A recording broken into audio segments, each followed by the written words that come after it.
Would like to open our meeting up for public comment right now. I might suggest to you, if you're going to comment, if you don't want to comment twice, you might want to wait till the particular agenda item if you'd like to, but you have the right to come up and speak on anything at all you'd like to before the board as we begin here now. So it's your choice, and you can do both if you want, okay? So public hearing is now open. Yes. Please come to the microphone if you have anything so that we can record it, sir. We were here for this zoning thing. Is this the thing that this gentleman just said is postponed until September? Which zoning? You'll have to come up to the microphone, please. Yeah, just Thank tell you. me which one you're talking about. Okay, I'm talking about this thing. Up the microphone, sir. Yeah. Sorry. Okay, I thought everybody could hear me. Yeah, the recording can't hear you, though, maybe. Okay. Well, we were here for this. We're from Oak Park Terraces, which is right close to where they're going to do this change of zoning. Right, that will be heard today. Yes, that's going to be heard today. Yes, and you can speak when the hearing comes up. Okay, thank you. Well, that's all we wanted to know because that's what we're here. Thank you very much. Thank you. Anybody else like to speak during the public comment section? Seeing nobody else, I'm going to close the public comment. And since we're to now the voluntary annexation report, and Tim, are you going to give that? That'll be Sherry. Sherry this time. Hi, Sherry. Good to see you. Good afternoon. Good to see you too. Once again, Sherry Fitzgerald, City Planning and Development Department. Okay, the city received a voluntary annexation application petitioning the city council to annex property. The city staff prepared a voluntary annexation report, which you all have a copy in your agenda package. And what I'll do is I'll briefly go over some of the highlights of that report. The applicant is Schulke, Biddle, and Stoddard for the property owner, which is 703-725 17th Street, LLC. The location of the property is along the south side of 17th Street, and I've put a map up on the screen here for you so you could more clearly look at that.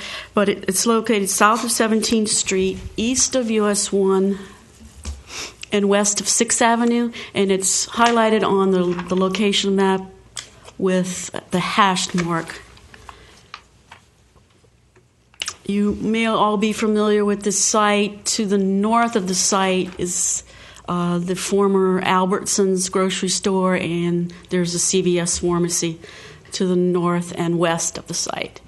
As you'll see on the location map, the hatched area is the city limit boundaries. It's basically north of the hatched area on the map. Everything south is in the unincorporated county. The property is we have an existing commercial building on the property, approximately 22,500 square feet with paid parking, and it's currently houses the shops of 17th Street on the site. The parcel is approximately 2.5 acres in size. And once again, you'll see US 1 to the west, 17th Street to the north, and the subject annexation with the hashed mark. Once again, approximately 2.5 acres. The property is designated in the Indian River County's future land use map as commercial/industrial, and their current zoning is CG General Commercial. The comparable city land use and zoning, once the property is annexed, will be likely commercial, and then the zoning will likely be C-1, which is commercial.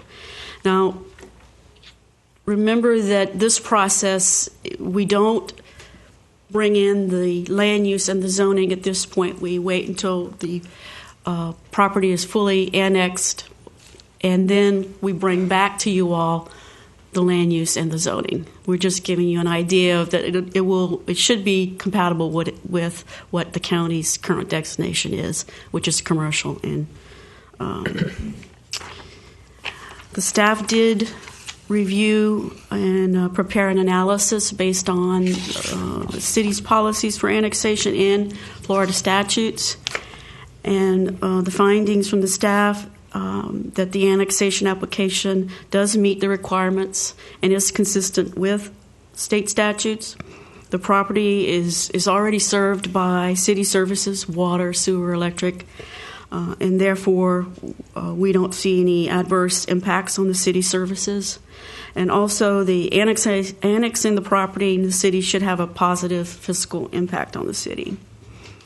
The staff is recommending, based on the analysis and the findings, that you all recommend to the City Council approval of the voluntary annexation. And with that concludes staff's presentation. I'd be happy to answer any questions you may have. My only immediate question is, so staff is asking us to agree that this should go through the annexation process. So we're not doing an annexation today, are we? No. The council has to go Has through. to There approve are that. certain We're procedure recommending- requirements, and this may sound kind of trivial. We have this property's like a no-brainer that Right. somebody wants to come in. We've set a policy up with the city council. The previous city council adopted this policy, and you're part of the first step through it. There may be some annexations that would bring a lot of units and all that in. This was intended to cover a lot of different things. So this is not really that a significant deal. It's pretty well. Yeah, you want to come in. Certainly, it makes some sense. So, but we're just asking you to that you approve the report and that the city would favorably consider the annexation to council. And the applicant is not asking for anything additional right now? No, our policy is we just pointed out, we will come back to you with the future land use designation and the zoning, and we make it as comparable as we can to the county zoning. If they want to do something else, they have to do it on their own. We don't make deals, as some communities do, on annexations. Like we're going to do this, and we'll look at making changes to land. We don't do that for them. If they want to do it, they have to do it on their own merits. So right now, we don't have any indication of that. I think I pointed out to you all the reason they want to come in is our parking standards are more flexible than the counties, and they would like to probably add a restaurant in there. So it may come before you at a later date, or it may not, depending on whether the threshold of the review. Mr. Chairman, I wanted to ask about that. Is there a reason our parking standards are more flexible, or does this have to do with shared and off-hour parking? Well, it has something to do with that, but we have a more flexible because we don't – remember the county, we're mostly urbanized, so we deal with more with different types of trip generation and parking relationships than we're in the county, where you have more of a suburban layout development, where you have development that's not interdependent of each other. So we have more flexibility in that with more mixed use, and that, or at least we try to do that. Not the county doesn't have that. They do have some options, but we made a deliberate effort, if you recall, to make changes in the ordinance to make it more liberal, right. And that the vision plan called for that. And we've been moving along with using the Urban Land Institute guidelines as well as our own changes in the off-street parking. And it's been working so far. And they are in compliance presently with the county, is that yes, right? As far as we can tell, they're in compliance. Remember, they used to have an arcade, but that's defunct now after when the state passed the legislation on that. So, well, some of them have opened back up, maybe not as heavily attended as before, but we don't know that that's going to open back up, or do we have land use for arcades? They want to put a restaurant, my understanding, in there, and that's part of what they have to look at. So they have to meet all the parking requirements. So that's, I don't believe the way the space where the arcade was, I think, is where part of the restaurant will be. I don't know if it takes up the whole my space. question or my concern was if the city's parking is different than the county's parking. The obvious question to me would be, which one is right? Which one's better? There's no such. It isn't really which one's right, which one fits that community, and we've made changes ours to fit what our development patterns and all. I mean, we are different than the county. County is diverse and more diverse in many ways. But it has everything from much more linear strip development than we have. We have a different form, and we've been actively promoting, trying to get less parking and that's been an objective where we can. And Mark? it's been working, yes. And Mark, we went through that as a board. Yeah. And you and I all voted on that when we Yeah. came to the bank because we got more green space, we got less paved space because the number of spaces for a bank used to be it took a lot. Everybody parked and went in the bank. Now most people are drive through. We went through all that, and we got green. Do you remember all that process? Oh, so sure. that's what I think. That's where he's using the word flexibility at, not necessarily so much that we're easier, and then we just allowing more flexibility with particular applications. Yeah, I think in part of it, and let's bring it up, that we've been doing, I don't think the county's been actively looking at their parking regs as much as we have on our standards. So we may be ahead of them on certain things while they're ahead of us on other things. So, I mean, it's that kind of thing. I don't know if there's any – we all follow various standards you'll find. I mean, I had the 21st century zoning code, which helped when we prepared these other things and looked at different studies being done. So it's a matter of thing. Things change over the years. That parking may have been needed back then, but now we're looking at it less, trying to reduce the number of vehicle trips and all that, and trying to use space more efficiently. And Well, look at as that. you- So as I you don't. said- Yes. As you said, this comes in later with the site plan or Right, the change it'll of come in use later, or that's something like correct. that. But I'm just trying to avoid a bonefish grill situation where you. Bonefish Grill, that's not material. I mean, the Bonefish Grill fits into the ULI. There is not an issue yeah, right but you now. can't find a place to park. Well, because they haven't finished over there. We're still trying to get the spaces taken care of over there. But the Bonefish Grill is fine. I mean, as it by itself. But there are some things we're working out with the developer on that site. Okay. And remember, when you get a new restaurant in that's popular, you tend to get more parking than you do the average, and parking generally for the average. So that's not atypical. It's like Panera's. Panera's has always got a lot of people. It's kind of like Christmas to the mall, Yeah. so you have 3 times a year. And the thing is, what happens, and I pointed this out in the parking, if our parking regulations, what happens is it'll be a detriment to the landlord and the tenants of it if they can't meet their parking. They're going to have customers who won't come. So a lot of that takes care of itself. It's when it creates problems for other property owners, then we really have to step in, which we would. Okay? Anybody else have any questions of staff? Just, on the allowable uses, the county is a general commercial, and is there a difference between what they're allowed in the county and what we would be allowing as far as uses?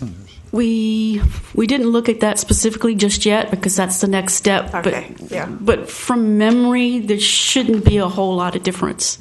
The county has less general categories of commercial than the city does. The city, we have at least 3, 4 commercial designations. As I remember, the county maybe has 3. So they're compatible, generally speaking. There he is, and we'll find whatever that classification is. It's probably going to be either C1 or C1B, I think, in that location. Something like that, and we just have to look at it. So, and they know what they're getting into. I don't think there's a use that isn't, that their type of uses would be okay in either one of those districts. So what we're looking for now is approval from us to go ahead and develop the annexation, and then it comes Just back to move to forward us. with the annexation. Right. As I said, this is really a no-brainer. Yeah, and then at that point, is that when you advertise or you send the notice to the county? That's correct. Okay. That's correct. Before we hear it here. Yeah, we'd have to go through the annexation. Would have to go through once it's annexed. Until we put it under our land use regulations, we have to do the future land use and zoning. Once that they're still under the county, even after they're in the city. So if they were to come in with a permit, I would have to administer it as if they were in the county, and that doesn't usually happen. So in this case, once they're annexed, that's official. We'll be moving forward with. We'll probably start preparing it ahead of time once the city council gives the okay, so we're ready to move forward. But then we'll move forward, and once those are done, obviously they'll be under our regulations at that time. Does that clarify it for you? Okay. Sure does. That's good. Process. Does anybody else have any questions of staff? Our next procedure then is to have the applicant next, or have the applicant up, or with the public comment after the applicant? There's the applicant. Applicant, all right. I didn't think it was general interest you were here today, so. Hello, my name is Joseph Scholke with Scholke, Biddle & Stoddard of Vero Beach, Florida. I'm representing the applicant today. I prepared the application package, met with Tim on several occasions, and I don't have a whole lot to add to his report. It's pretty cut and dry, I think, but I will try to answer maybe a question or two. Someone on the board, on the commission, asked about the arcade and the status of the arcade, but it's defunct, it's closed, all the equipment is out of there, and they're not renewing a lease with the arcade, so you won't see an arcade again. Just want to clarify that. The other thing I want to clarify is if you look at the very first page of the application for annexation, it clearly indicates that it says, should the above referenced property be annexed into the city of Vero Beach, please indicate that the desired Vero Beach comprehensive plan, land use plan, and zoning district designations. That's our desired. I guess there's no guarantee, as Tim said, but we did indicate on the application a comp plan of C commercial and a zoning of C1. The adjacent properties that are in the city are also in C1. I think the staff report by the city also indicated probably most likely being in C1, but that's what we're hoping. That's what we requested, and I just want to make that part of the record. That's what we're hoping to get. And it is very comparable to Indiana County's CG. Indiana County doesn't have as many zoning districts as City of Vero Beach. City of Vero Beach's got C1, C1B, C1A, a host of others. Indiana County just has CG, commercial general, CH, commercial heavy, where you can see warehousing, contractors, trades, and a little bit of light industrial. And then they got CL, which is a kind of commercial light, where you can't have large retail and some less intense commercial. So there's not as much flexibility, although the commercial district right now in Indiana County is CG, commercial general, and I would say it's probably the most compatible with the C1 zoning district that the city has. So that's what we hope to obtain in the future. Other than that, I would be happy to answer any questions you all have. Otherwise, I'll sit down. Questions from the board? Don't go away yet, Joe. Oh, fine with it.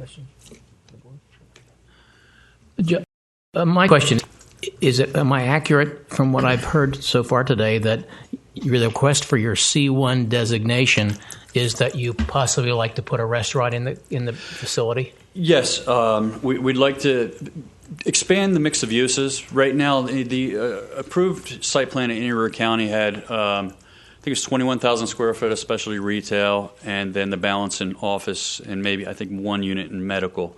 So we want to expand it to allow more restaurant, up to 6,000 square feet. We think with the city's code, and I think 2,000 or 4,000 square foot of medical, and office and retail. So it's just going to expand the mix of uses. It'll allow for really the ability to rent. That space has been only half leased for years now, and we just want more flexibility, and we can get that in the city of Vero Beach.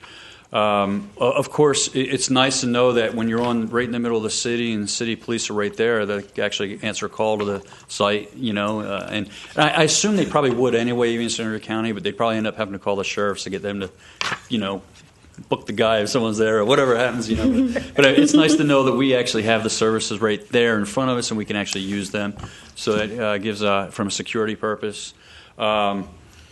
So that's basically it. I think the sign regulations are a little bit more liberal in the city of Vero Beach, and the site is set back instead of up front. There's a lot of big trees, so that we think we'll be able to get more, a little bit better advertising for the businesses in the city as well. So they're the primary reasons that we want to come into the city of Vero Beach. Anybody else have any questions? Joe, thank you. You're welcome. Would anybody from the public like to speak now on the issue? If you would, please come forward. Seeing no one, I think it's up to the board now.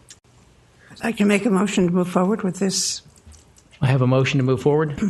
Second. And seconded by Joe.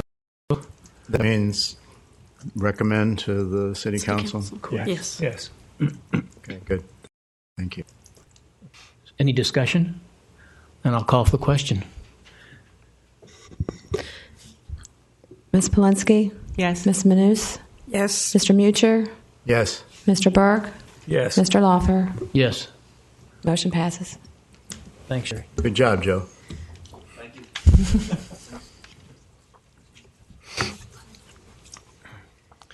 The next item to come before us today is, since A has been postponed, is what on your, if you're in the public out there, it'd be under item 4, public hearings, and it would be B and C, and we're combining the two. They're talking about the same properties. Sir, I think that might be the properties you're interested in also, okay? So I have, because of the legislative part of it, do I have to read both of them, Sherry, or just one of them? As far as putting in the record. If you're going to hear them both together. Yeah, go ahead and read both of them. Read both of them, both. Wayne? Okay. All right.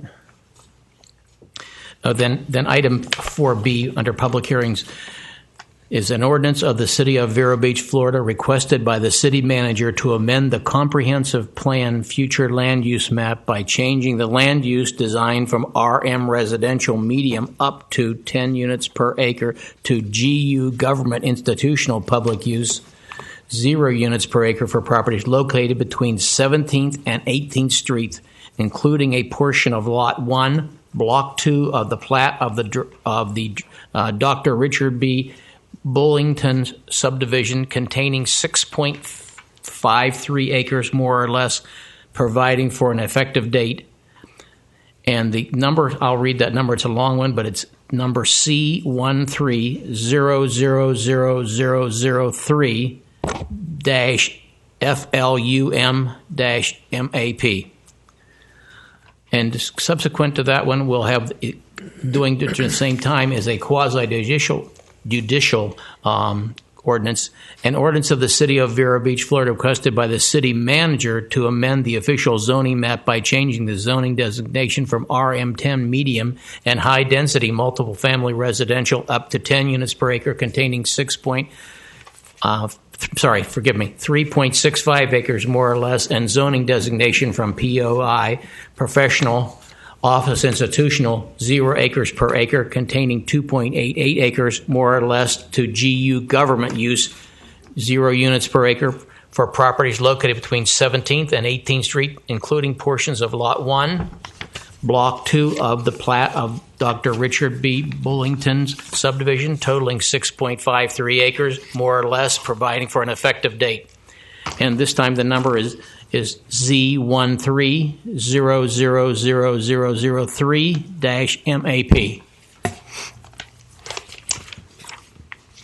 All right, Mr. Chairman, Yes. I'll make this presentation. I'll try to do it briefly. It's Tim, since you're doing quasi-judicial at the same that's time, right. we'll need to swear everybody in. Yeah. Okay. If everybody that's going to testify, if you would stand and raise your right hand. If you are, you have to stand up to swear in. If anybody in the audience is going to speak today, Oh, okay. If you're not going to talk. you have to be sworn in if you'd like. If you think you might be going to speak, just stand up and let us swear you in, okay? Well, we'd like to hear from you. Yeah, I'd like to definitely. hear from you. Why don't you I stand don't up? know anything about this. I just got back in town. I've been Okay, gone, well, and I got a letter. Why don't you here. I have stand no up? idea Just what's Okay. Humor us. Just raise your right hand and repeat after me. I solemnly swear to tell the truth, the whole truth, and nothing but the truth, so help you God. I do. That's good. Thank you. Thank you. That was an officer. Is there any disclosures by the city council members of ex parte communications? I have. My only one would be that I am familiar ahead of time with, and I think most of us are, with what's going on here, and because we're involved in city activities, we kind of have some insights, and there may be some prejudgments on our part because of that. And I think we should identify that we are not naive as to what's going on in our city. Are you fair. speaking of the land swap? Yes. Okay, well, on this map, it's, I don't know, this RM is confusing me on the map. Wouldn't that be I thought the land swap was to the west of the Well, it's- Citrus Bank and the medical center there. It is. It is. And that's zoned RM? Or land use is All that's RM. Let me get into the hearing here. We'll go over all that, okay? Okay. Yeah. As long No, as no. I thought that was I think what that we was were the only talking about. disclosure. All right. I have nothing in terms of Yeah, I ex have my own. parte. All right. Are we all set? I think we're set. As identified in the title, this request is a request from the city manager. It's being done on authorization of the property owners, which is the Shiva 17th Street LLC and Vero Town Homes LLC. And this is a combination, small-scale future land use map designation and a zoning map designation to change the land use designation of properties comprising 6.53 acres located between 17th and 18th Street, as you can see on the map. Parcel 1, which is further to the east, is owned by Shiva, 17th Street. It's two zoning classifications for it, and it's approximately 3.38 acres, which is under the residential medium designation, and we're requesting it goes to the future land use designation of government institutional. They also have an RM10 existing zoning designation of a less than approximately 0.5 acres, and the existing zoning on that is POI of approximately 2.88 acres, and both these parts of the property are being asked to be changed in zoning designation to GU government use. So if you recall, those who were on, we did a rezoning on this property a couple years back that we added some POI zoning to it. So this is subsequent to that. Nothing was ever done. So the second parcel, actually it's two parcels. There's a very thin parcel. It's really just one, but it's in the property appraiser. It's two parcels. It's to the west of this other lot, and that's the Wave Victoria Village, and that approximately is 3.15 acres. It's right now designated residential medium, the future land use, and that's 6 to 10 units an acre, recommending that also be changed to government institutional public use. The zoning is RM10, residential medium density multifamily, and we're requesting the zoning be changed to government use, which is 3.15 acres.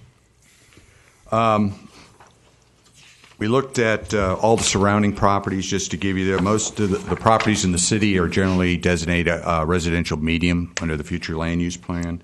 There are similar designations in the county for the properties that are just to the west and to the south, where are designated M2, which is up to 10 units, dwelling units in the county. The existing zoning to the north of the property is a townhouse development that's zoned RM10. On the east, well, you could show that on the map, I'm sorry. On the east are two medical centers. They're zoned POI. To the southeast is a 4.2-acre office center zoned POI, and directly south is a single-family subdivision, about 5 to 8 units an acre, and that's zoned RM10 in the county, which is similar to what we have. Directly west in the city is along 18th Street, it's an 18-unit townhouse, and that's zoned RM10. That is in the city. That small parcel up by the 18th Street. Parcel 1 is vacant. It's generally forested cover. And as I said, the southern portion is POI. The northern portion is RM10, as shown on the map. The other parcel, which are parcels 2 and 3, this is where you have a defunct townhouse development that was going to be a 26-unit townhouse development. It has since been abandoned. And so that is all what's remaining. The remaining of the property has pretty well been cleared other than that.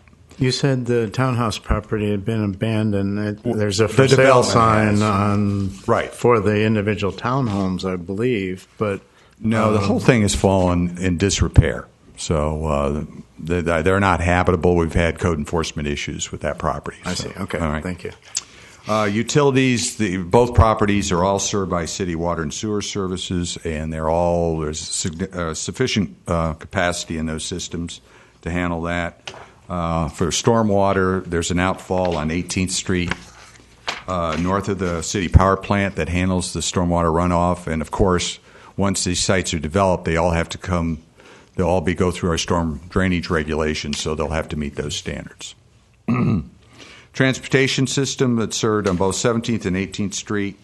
18th Street's a 2-lane city road.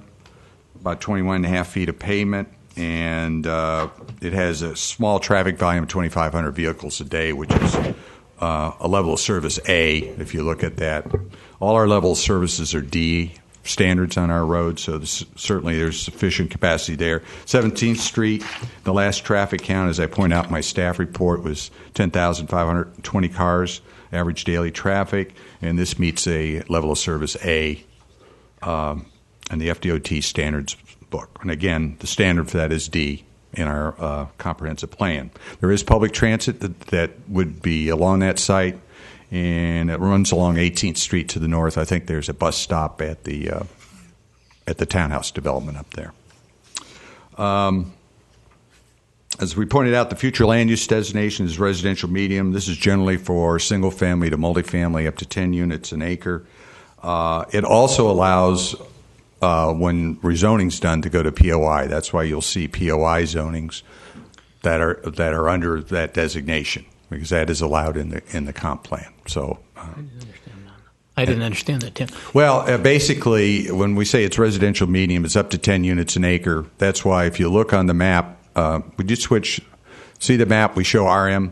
See Yes. the orange? Okay, now if you flip to the zoning, you'll see where the blue shows up. Okay, You see those properties are zoned RM, Okay. but we do allow POI. I mean, Okay. there's some more restrictions on it now because we put some policies in our comp plan, but we do have lots of instances of POI. So somebody may choose a POI designation as opposed to They have to go through the rezoning to do that, obviously. and not in this case particularly. No, not in this. No. We'll get into what it Okay. is. All right.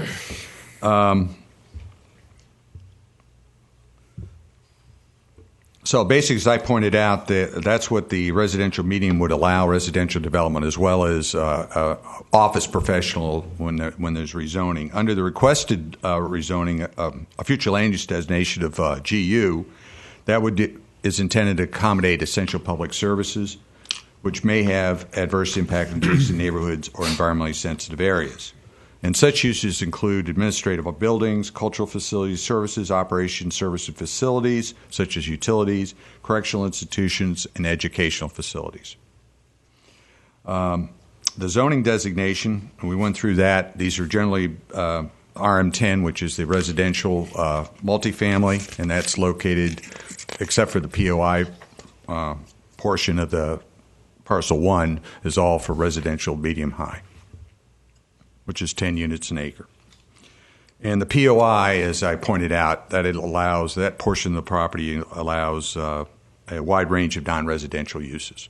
It allows single-family, but not new ones. It's basically where you have existing single-family. This zoning was used along State Route 60. That's where you'll see a lot of that along there. Is it transitional zoning? It's supposed to be transitional, but it's kind of got it gone on to its own kind of thing. I think I know. That's why we've had to do some changes on it. The requested zoning of the subject properties of government use would limit the property to educational institutions, government uses, hospitals, public health facilities, and public and private utilities. Would not allow any commercial residential development. So this strictly limits what this property could be used for under this. So under that thing. Under the government.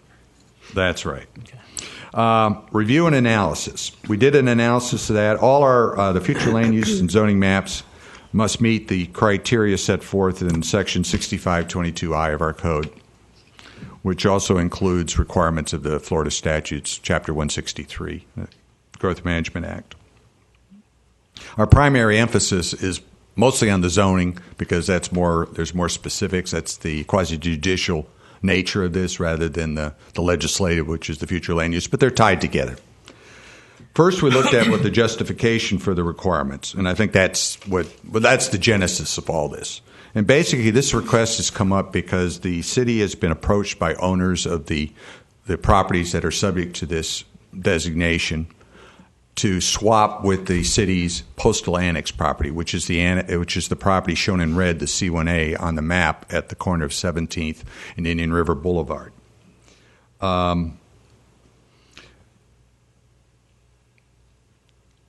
In looking at that, the city was interested in that from the administration standpoint because we felt that this property was highly visible. It has a lot of commercial value. We didn't feel it was appropriate. However, for a substation, the sales contract the city has with FPL requires us to provide sufficient land for such a substation. Since the demolition of a power plant will take place, there are certain requirements within distance of the power plant, or where the power plant is right now, has to be located.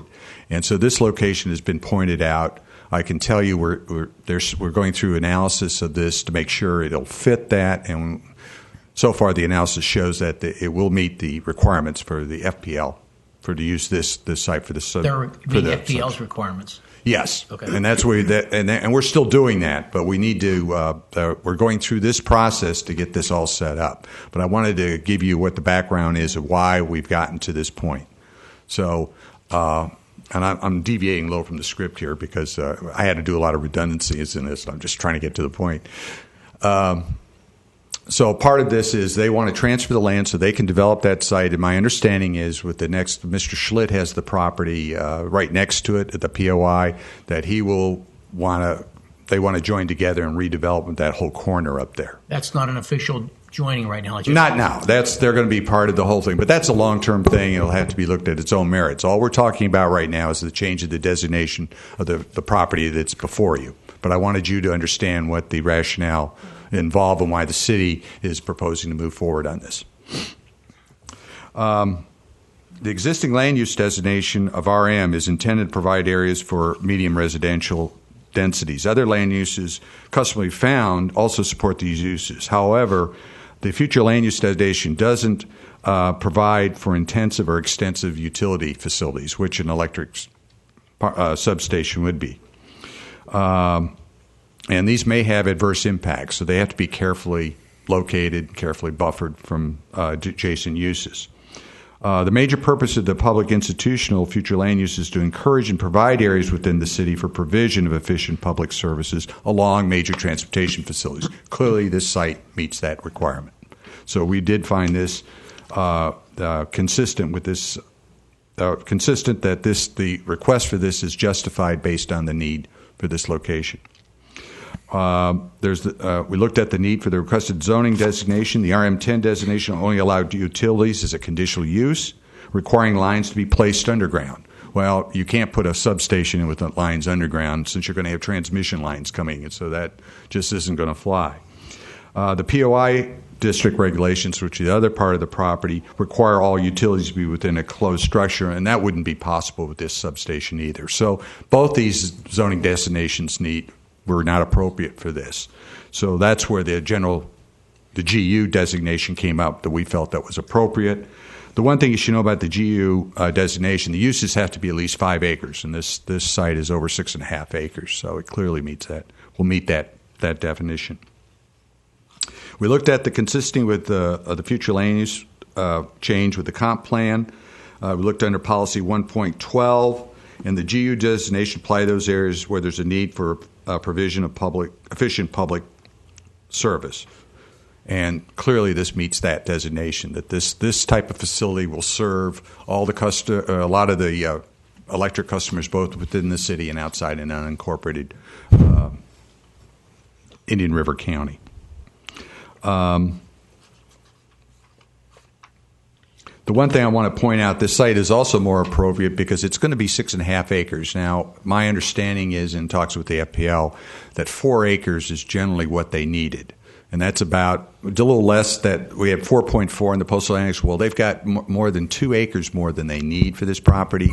And clearly that gives much more opportunity for flexible site design and be able to buffer this from adjacent residential neighborhoods. And clearly when we get into the site planning process of this, and FPL is very sensitive to this, that they certainly want to buffer the adjacent uses. And the more property they have, the easier it is to buffer that. So we feel this is an appropriate location in many ways more than the postal annex, just based on that fact.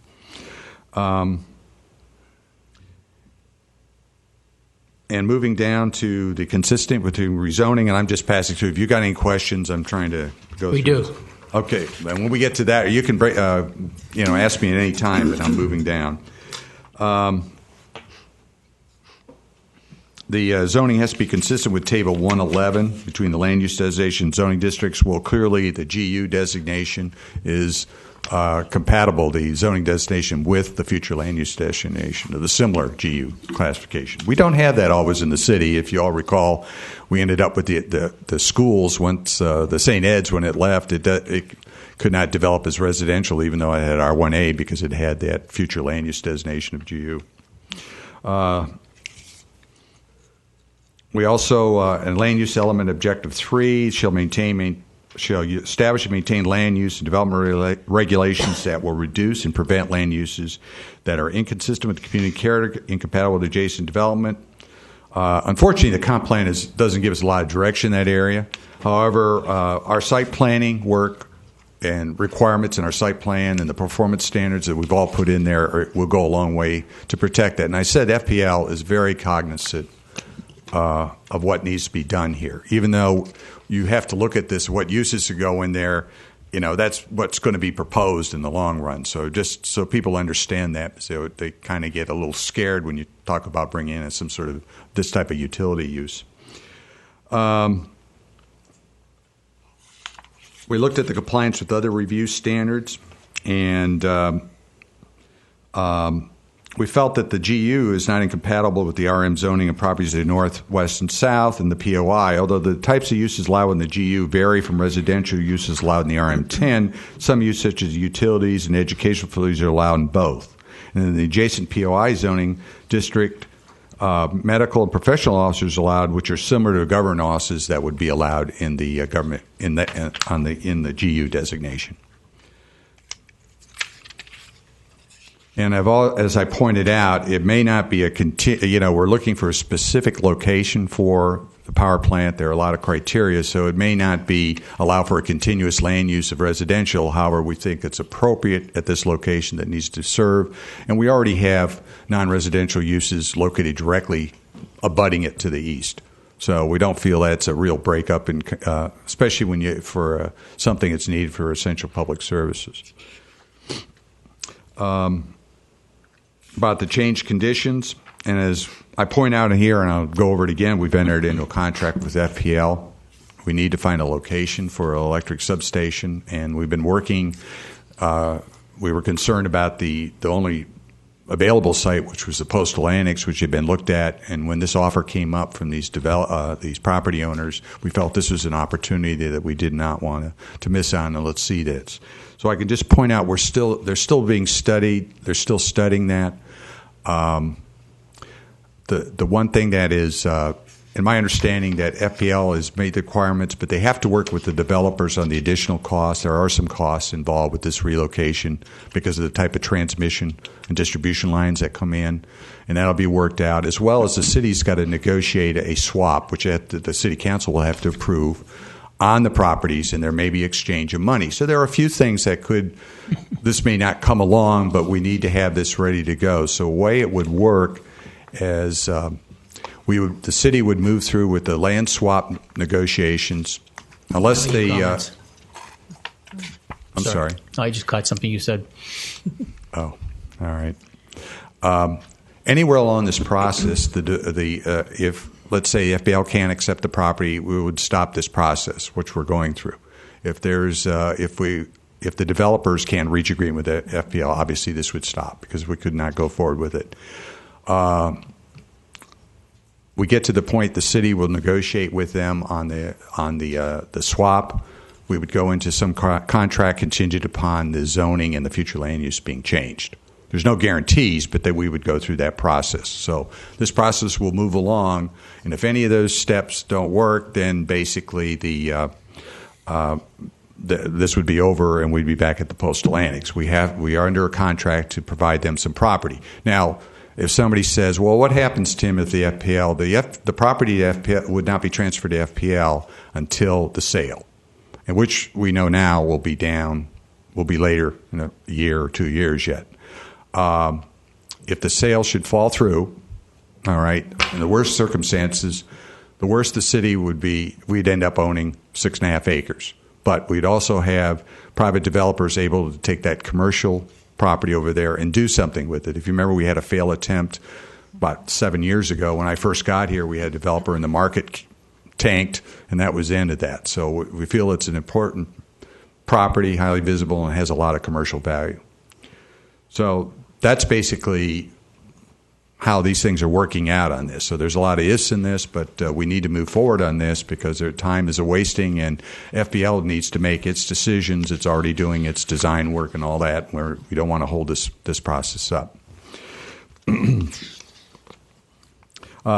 and level of service, we did look at that. All the services, the one thing we really looked closely at, schools are obviously not affected because you're not going to have residential. What we looked at was it really was going to be probably traffic.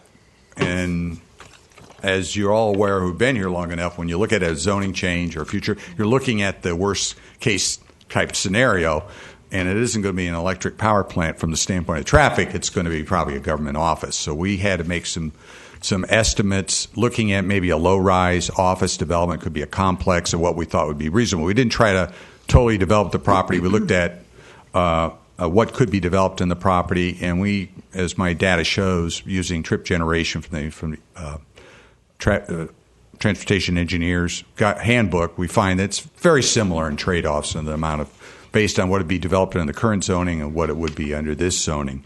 Now, you could say, Tim, well, there's no real marketability for government use. You're right. But this is how you look at the worst case scenario, it would fit in there, and that's how we had to do it. So, in the worst case scenario, could this be a new city hall? That could be a new city hall, and probably a worst case scenario for some people. I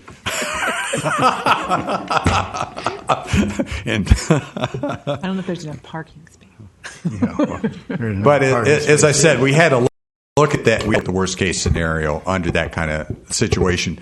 I mean, we didn't think a college, any of those had less, or a hospital. A government office is going to generate traffic like a professional or a business or a government center or a office center. So that would be the worst case from a traffic standpoint. Even if you had that, obviously the site could handle that based on the capacity of the roads.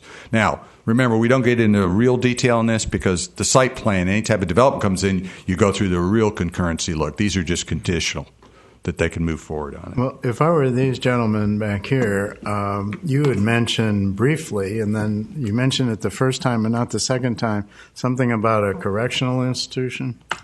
Well, that's true. I mean, that's a type of use that could be in there at 5 acres. The thing is, it's like a school.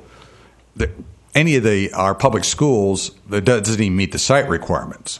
And I doubt if a charter school, it's too small. Now, I didn't look at correctional facilities, but I don't think it's probably big enough for that other than some sort of interim holding thing to do that. But I was looking at traffic in that, and my belief is that the traffic generated by an office development is going to be certainly higher.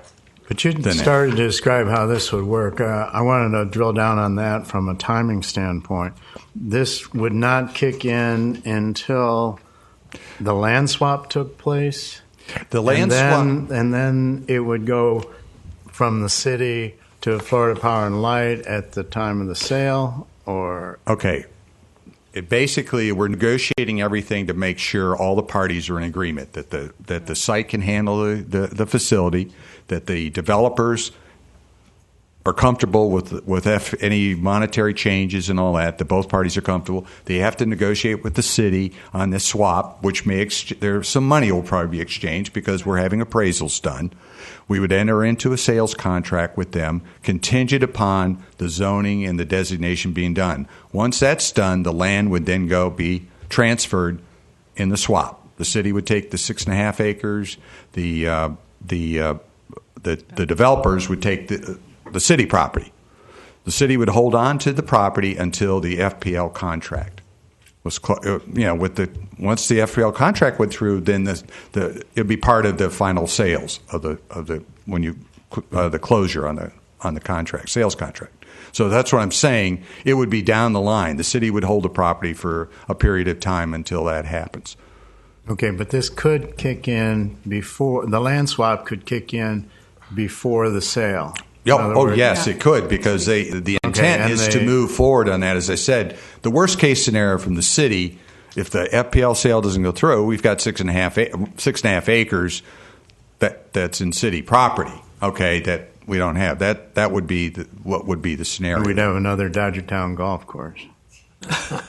Well, we would then be back to figure out what to do. You're right. What the property? And right now, additional property, we would probably find some. We would be back trying to figure out what to do with it on that property. But that's it. So, as I pointed out, the developers could decide, give us a call, and say, "Look, we don't want to move forward," and we told them we'll take it off. We'll stop the process. So there's a couple stop points, but we're moving along, so it should meet the schedule for everybody, with the understanding that we can always hold up on final hearing until everybody's satisfied and everything's been. I guess what I'm asking is, we're intending to move ahead with this land swap either way, and in which case we would have to do a rezoning wait a minute. of the property of the postal annex. Well, no, they will have to come in for the rezoning of that. Right. But don't get me wrong, the city council has approved the land swap. I can't speak for them. We have council member at least out here, but it has to go through the city council. But this is what the discussion has been, and we've been told. My boss has asked me to go ahead, and I believe the council is interested in doing this, but they don't know what all the details are. We don't know what the transfer, what kind of the cost differentials. There's a few things still work out. Sure. But we can't. We're trying to get everything in place so there's no further delay in the process. And so, as I said, I think it's a win-win from us, whether or not even the FPL goes through, just because the property is.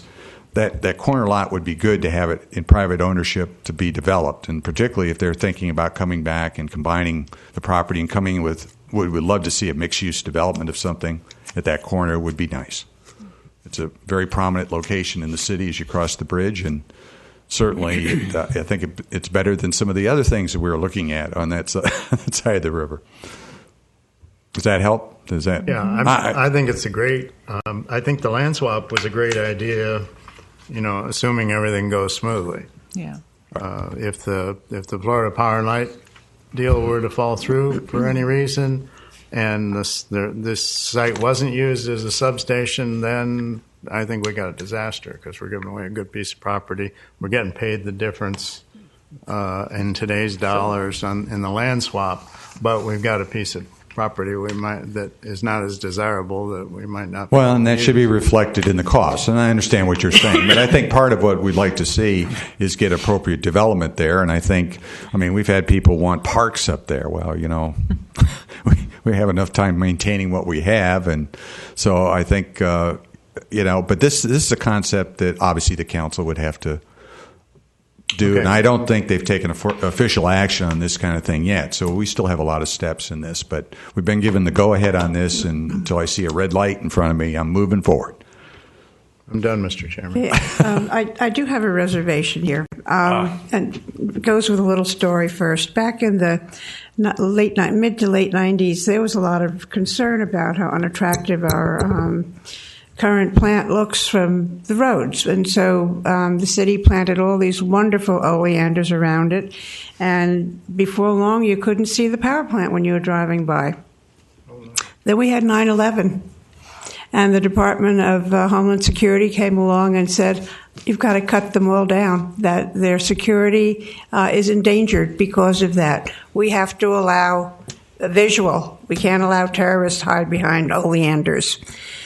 So with that said, I'm wondering just what kind of buffer is going to be shielding this site from the surrounding neighborhoods? Well, that's a good question. I didn't realize that happened. This property is larger, so things could be done. I have not talked to FPL about it, but it's not really, in this process right now, it's not germane till we get to it. But I think it's worth finding out something ahead of time, and I appreciate you bringing it up. It's just not germane for the rezoning, but it certainly is germane for us to discuss with them about that issue. Because I'm sure FP&L has to operate to those standards, and it would help us to understand that, because we're concerned about our neighborhoods. So I think it's something we will discuss with them, because I said we all have to buy into this, and if we've got concerns that there may be some restrictions, really, what they can do, I want to be sure that we're aware of those up front. Great, thank you. Yes. And the notice that went out to I noticed the gentleman said he had a notice. How far around did those notices go? They go out to 500 feet from the property. Okay, and so looking at the map here, what did that encompass? Well, What's the but it's scale? 1 I can't inch see. equals 600, so it's a little less than an inch. So An I'd inch have- beyond the property. Would you help me with the math? All of these to the west. So I Okay. caught some of these. And you did provide notice, like, to the county in there, or is that? Well, if there are no county property, they wouldn't have been noticed. I mean, we do post the site, and I don't believe unless there's some county property, they wouldn't have been noticed on it.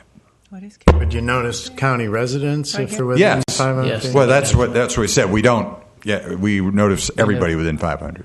So all these, but these are So all the townhouses and the residential? All the townhouses up there, yes. And in fact, I got several phone calls on that, asking me some questions on it. So Are there homeowner associations with these? I had, I believe they're condos. I had the manager of the 18-unit one to the west call me, and I had an owner who owned 7 of the units call me. I don't think I've had anybody from the townhouses call me to the north on this. It'd be interesting to hear what they have to say. Thank you. additional questions. I have a question. Do we have an image of a current Line two. You mean of a substation? current? No, I didn't, because at this stage we're not we're No, I it's we're not looking at, is it going to be a substation? That is the reason why we're going through the amendment, but we have to look at the whole range of uses. It's a difficult thing because the city's the one proposing this. Normally, even an applicant can't come in here We and are wow the you. applicant. Yeah, we are the applicant, Yeah. and we are reviewing our own application. Right. So you know what I'm Okay. saying. We will. I know they have them available. We have, and I think in our next step we will have it. I don't have it here because it's really not germane, but it probably be good information to have, so people are more Tim, I comfortable. took a little into it. liberty to kind of do what you were thinking about there, and I went onto their website, and it didn't say this is going to be the future of Vero Beach image there, but they had some of their substations in their informational things and in their, and I have Okay. some of their stock also. So in their annual report, I went back. And there's a mixed bag of what they look like. Some of them look like very modest and are not obtrusive at all. Other ones are more for the bigger areas. I thought they weren't as big as Big Blue over there, but they were of size. Well, remember, this is going to be a substation, so there's going to be a lot. And from what I can ascertain, it's not intrusive as you might expect. Like we have one on Old Riamar on the drive there. It's a substation, and unless you live there, you really don't realize it's back there. It's hidden under behind some fences and behind some blocks. And Well, I think as an informational item we'll provide it. It's just that it's really, we're not supposed to be looking specifically at the use in the property, even though we're saying this is what we're. That's why I made. I know it's very announced difficult. We're doing this for a reason. I'm involved. That's Yeah. right. Yeah. But it does involve. And it's good that we see what it's going Yes, to be all I about understand. because we're concerned. No, man. I think over on 58th opposite Home Depot, there's a T&D station there. Am I There correct? is, right. That's ours. That's not That's very- ours. But Yeah. I've been assured by FPL they're very sensitive to where they are at on this, and they'll want to do the right thing. And as I said, our code, we're going to make them do the right thing. And I feel that they are Maybe very they can- honest about it. Yeah. Yeah, they don't want to create a problem for the community Maybe either. they can give us a presentation and give some backup or something. Well, Not at this point. not at this. It's That's down the road. But down because they're going to have to come before you for the final. Right. It's going to be a public hearing before you, so they will be here, and clearly at that time. The positive thing I yeah. see, Tim, is that if their typical site has 4 acres and they have to buffer within the 4 acres, we have additional acres, 2+, That's that allows us to do what we want with. He could even, my mind rolls on to things like, why wouldn't you dedicate a little of that for a little bit of a park or a little green space and whatever you might have, as opposed to just, and then keep it tight to the system. But I don't know what FPL is going to propose, and it's our minds that are creating these images right The now, only not site reality. well, yes, the only site plan I've seen was the one I'd got to look at, the conceptual one for the postal annex, which we critiqued at that time. And how large was it in stature? Have a height? Could you? Well, tell no, they approximately? really didn't get in. It Oh, isn't wasn't it? really. It isn't so much height. It's the coverage in the area they need for storage Oh, I'm and sorry. other type Okay. of things. And the current substation, we have a substation really at the plant, but it's all inside the Big Right. Blue over there. Inside- So this will be outside. That's where you're. Yes. Well, it's in and out. Well, yes, it's in The it. substation, I believe, is actually outside, isn't it? Well, not There's all part of it. inside. Not all of it? No. There's part inside. Okay, I'm sorry. Okay. Which is the fallacy of people proposing that it stay where it is, because if you tear down the plant, you're tearing down part of the substation. And you have to have the substation because of the transmission distribution. There's no way out of it. So, and as I said, we're under a contract, so we must provide a site. So I think I'd like to open it up to the public unless we have additional questions, if they've been waiting can patiently. hold. I'd like to open up for the public comment. If you'd like, please come forward and speak if you'd like. Please come up, sir. When you come, please state your name and your address and Social Security. Peter Hackett. My name is Ray Williams, and I live at 418th Street, Oak Park Terrace, which is right across the street from this proposed property. So we're concerned. I guess this is the first year I've been down here all year, and I'm burning up. But aside from that, It's hotter up north. temperature-wise, That's a good sign. and temperature-wise, not from you guys yet. Anyway, I had heard from somebody that this is what was proposed on this property, which is right across the street from us. And the more I hear, the more scareder I get, especially when I heard somebody say correctional institute. That really bothered me. But anyway, I assume that the swap is between where the power plant is now and what's going to be a substation. Is that it? No? No, it's between the old postal annex property Oh. and this property. Oh, okay. you see that on the Which map? is- You know where that is? Yeah, I know where that is. Oh, okay. Yeah, that's if you're going Indian River. Yeah. Yeah. Right across the That's street. to the right of it. There you go. Swap here. You see the C1A zoning? The pink. Peak. Pink. That's 17th Street, just north of it. See? Yeah. Yeah, and Indian River Boulevard.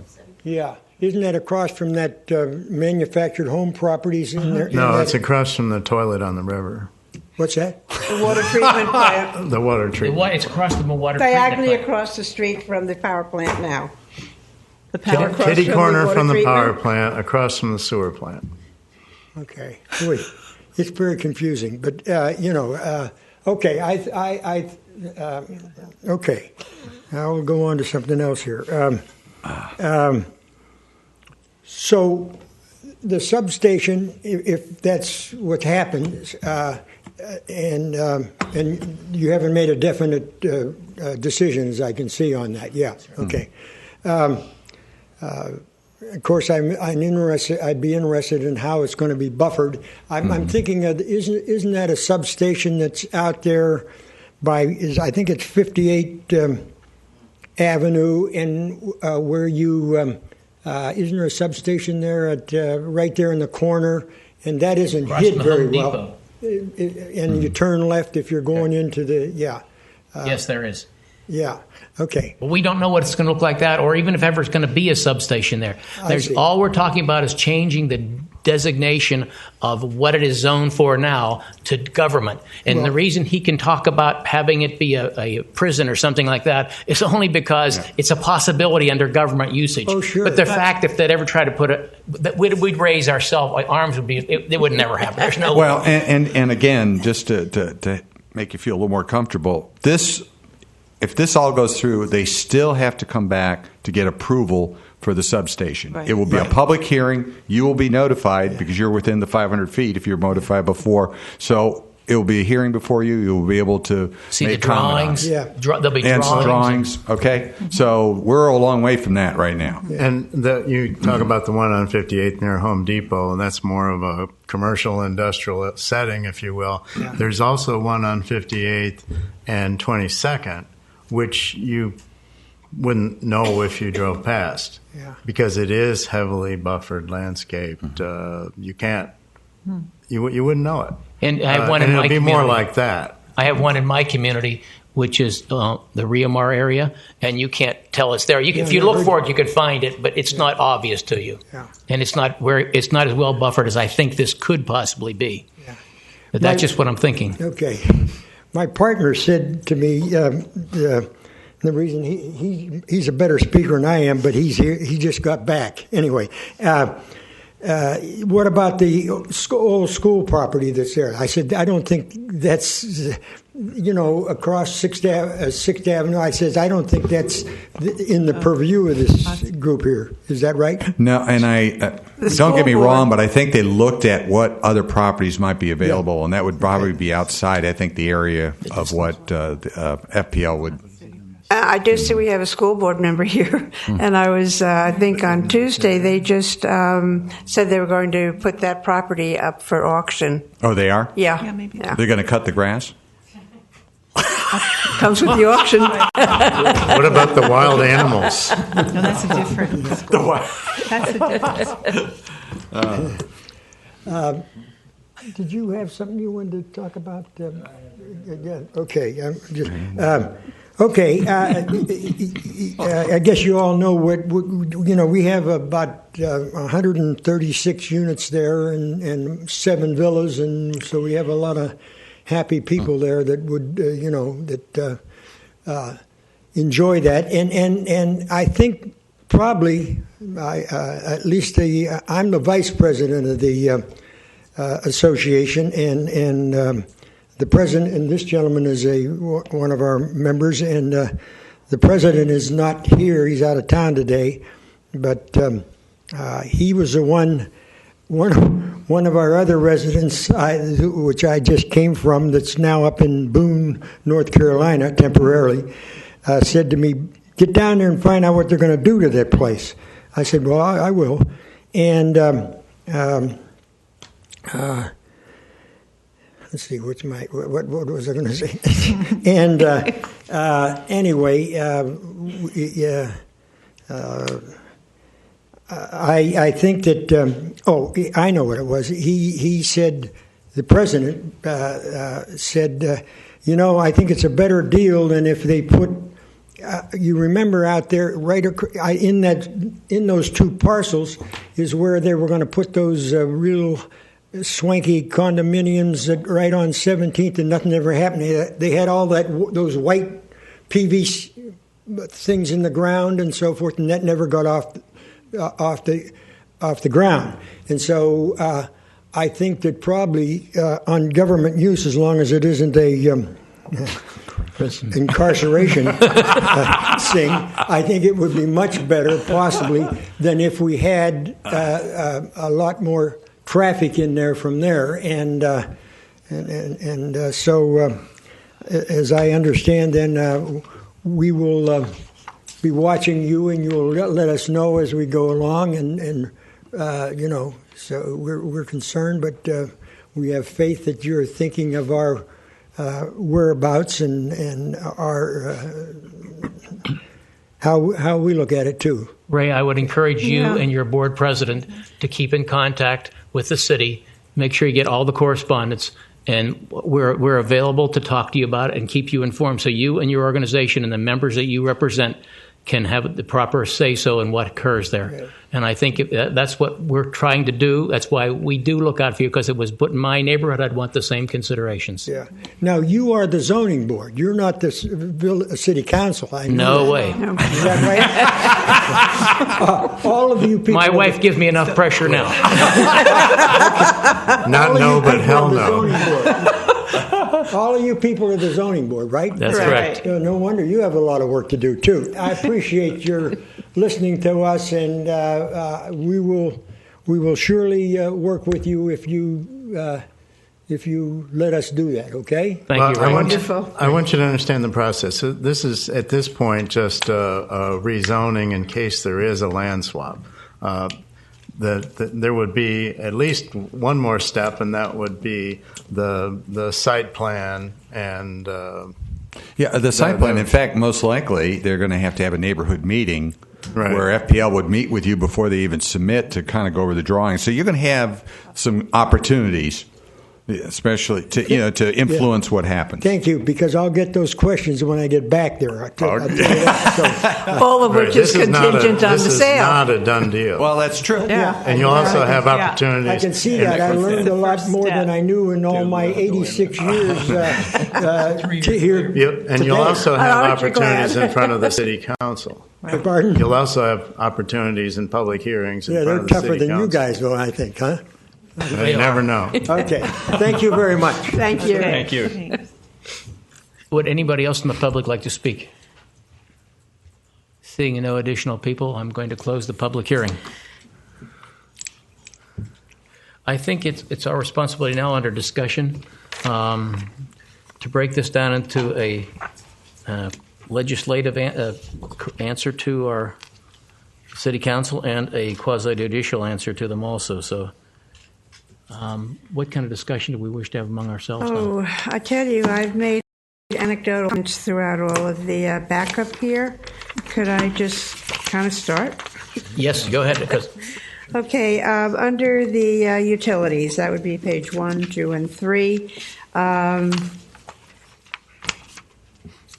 sorry, environment. It said that existing trees and wildlife habitat may be required. Further information, may be as opposed to will be required. Well, we're not doing site analysis here. I think there's Okay. some wetlands on the property. There's a little more than that, but at this level, we're just, you well, understand. delineation will be affected there also, won't there? Right. Okay. Yeah, so I mean, that's a site plan. Okay, and then back to the utilities then. The outfall, is that the one that goes into the canal just south of Tarpon Isle there?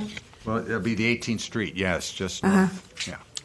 Can't we do anything to avoid dumping into the Indian River? Well, remember, have to. they have to meet the due stormwater, so they're going to have to retain Right. the first, inch and a half inch of rainfall. But you got to have outfalls because you only design these to meet the 25-year certain rainfall event because you don't over-design so some of it's going to have to leave the property in that thing. So you got to have somewhere to go.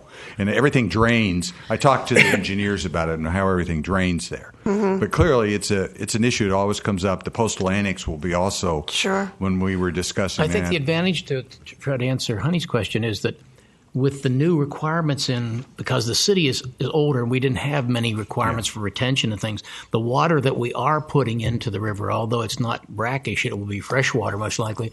Am I correct, Tim, in saying that it'll probably be cleaner with less silt going to it? Well, it is because we retain more on site, and we're also retrofitting a lot of our outfalls with baffling, other types of equipment to clean it up. So there is, the city's got a long list of capital improvements to do that. It's a high priority because of the lagoon that we're looking at. Sure. Is the townhouse development that's there now, even though there's only a few townhomes, is that all engineered for on-site storage of drainage? Well, it was engineered under, I don't know if it was under the new regulations or not, because it's been a while it's been there. It may have been under our old ones, because it's been defunct. So it would be for a while. improved in any case. Oh, right. Anything that comes in now is going to have to meet the new regulations, yes. Is there technology that allows that storm water to be filtered? For instance, runoff from parking lots and streets? Well, basically there is, yes. And a lot of it you have on-site retention does it. You have it run through filter strips do it. Or you get it at the end in the drainage where you have these baffles and things that take out the sediments. Most of them have to be routinely maintained, but they have they take a lot of the particulate out that has the various pollutants on it, like phosphates and nitrates and that kind of thing. So, I just think about the oil and air conditioning fluid that you see under cars and parking lots. And I think the thing is, and Mr. Lawfer pointed out, this is an old city, and we have a lot of existing development, and a lot of it's retrofitting, and the newer development goes in, but that does not necessarily take care of the other, existing problems. And we try to pick those up when they go through substantial improvements. We have thresholds they meet that forces them to come to the new requirements. Okay, does that help? Yep, it does. What page are you on? I'm just going through here. Okay.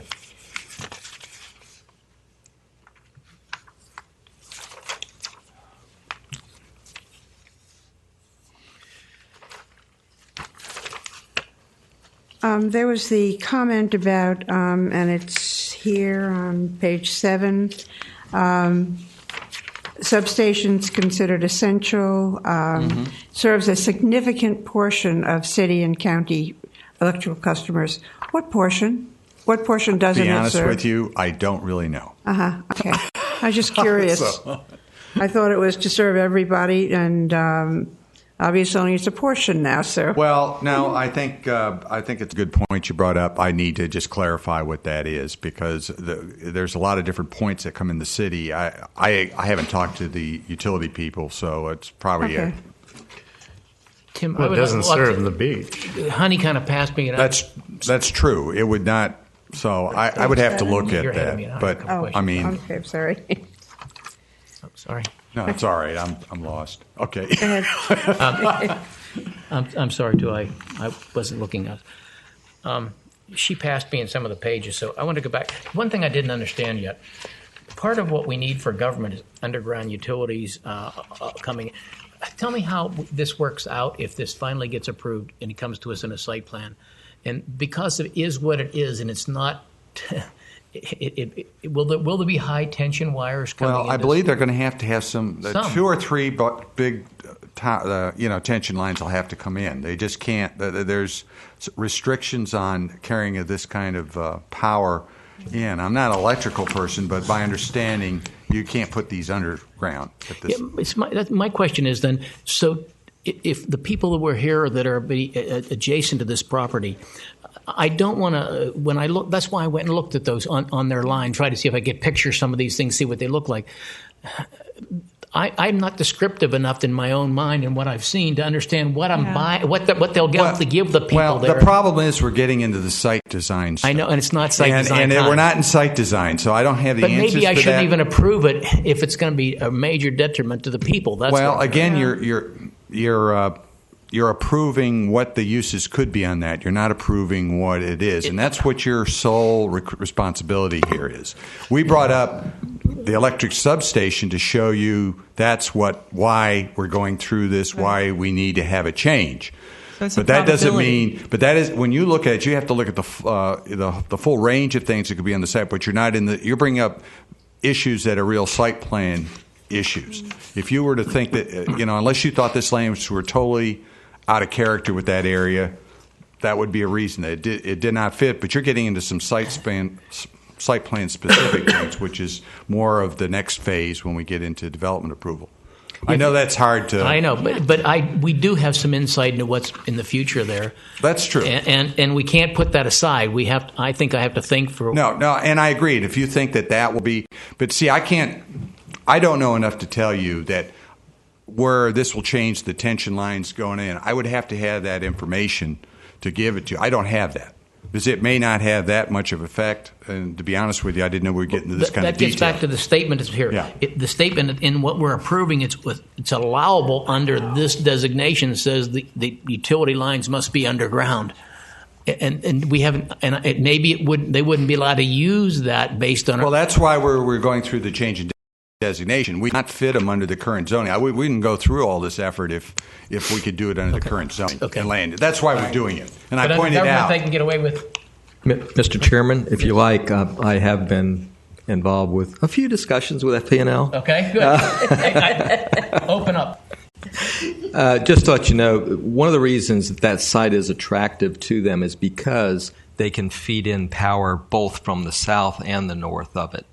And there's already high tension, not distribution, but transmission lines on 18th.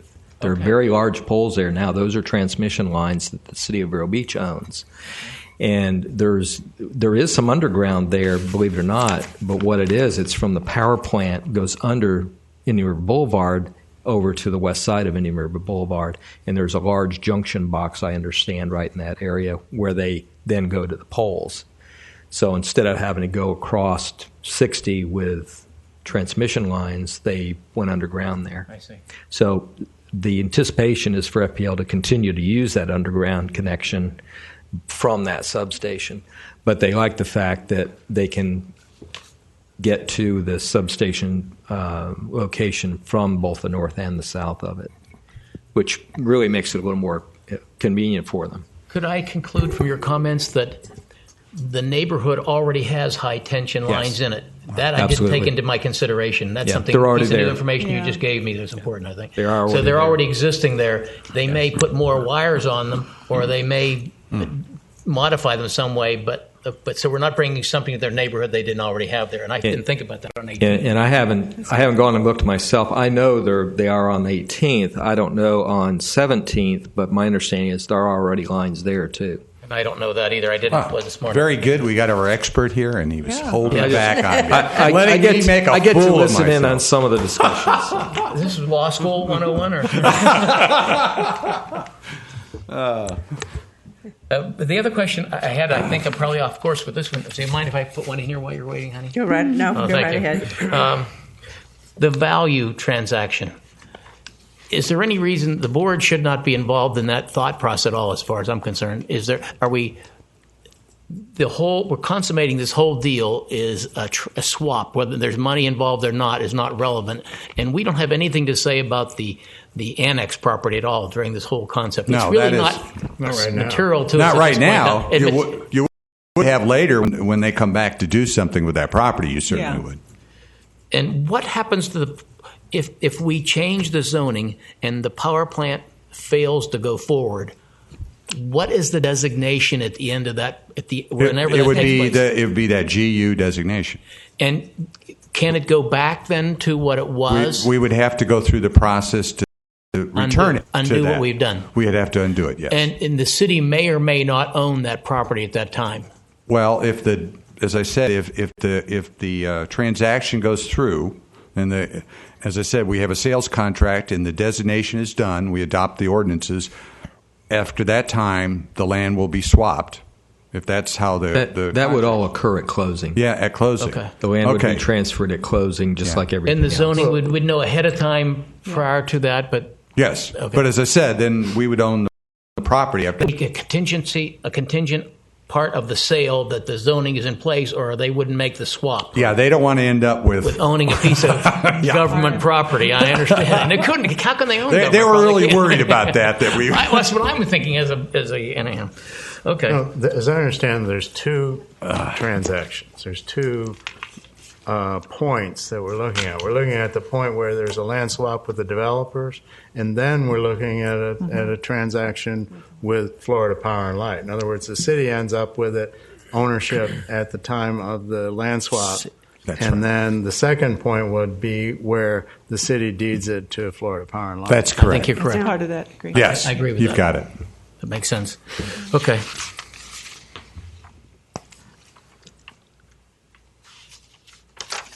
Honey, take us out of here.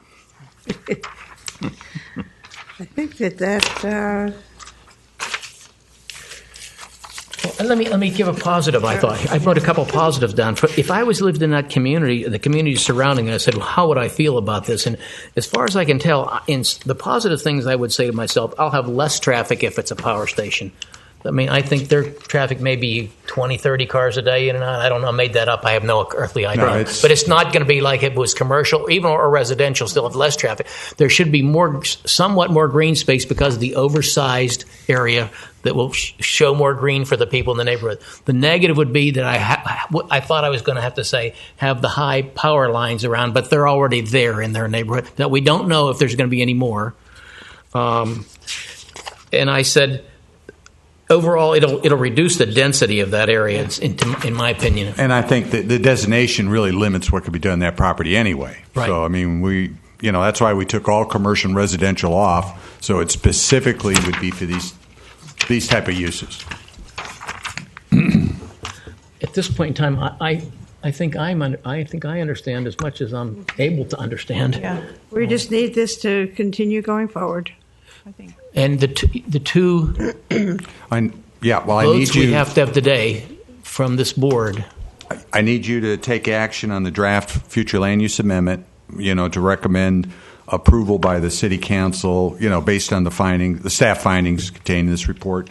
And I need a similar resolution for the zoning ordinance part. Does anybody have any additional questions or might want to comment? My only concern is, expressed how it's going to be buffered if I don't think we can't put that into anything at this point. No, but I think it's a good point up front that I want to be sensitive to it myself to ask those questions, and I'm sure we'll have some answers. We already have heavily buffered major substations.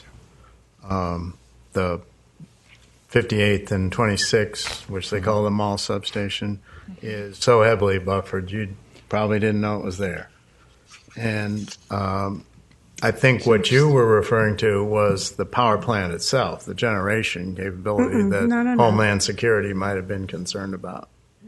I'll find out from FPL what they're doing, to come into compliance. Yeah, well, we'll take a look at that. But at this point, I think, as I said, that's more into the site plan. That was a terrible thing. And just for the information, very, very preliminary plans have I seen. And the water retention area, they planned on putting down toward residential on the north end. And the entrance would be, though, on 18th also. There would be no entrance unless they change the plan as they engineer this thing. There would be no entrance off of 17th. It would be on 18th. It's a good thing. But the no the curb cut. retention pond area would be down towards the residential, too, to also help act as a buffer. At least that was the preliminary plans I saw. Gee, I haven't seen that. So. Keep talking, Wayne. That's all I remember. This man has all the information. Lawyer My conscience is 102. getting lighter. Can't speak. But they have every intention of it being a heavily landscaped and well buffered area from everything I've seen, because they have plenty of. And there's actually, I think Tim mentioned, there's some wetlands in there they'll have to deal with, and so that there may even still be some natural vegetation left for all we know. Yeah. Good, thank you, Wayne. I'm looking for a member to make a motion to move us forward on the recommendation. I'll do that. moved. Do we have a particular wording we need here? Yeah, you need wording on the quasi. You want to state which item you're voting on? We'll start with the legislative part. That would be I can't- 4B. Move approval. Yep.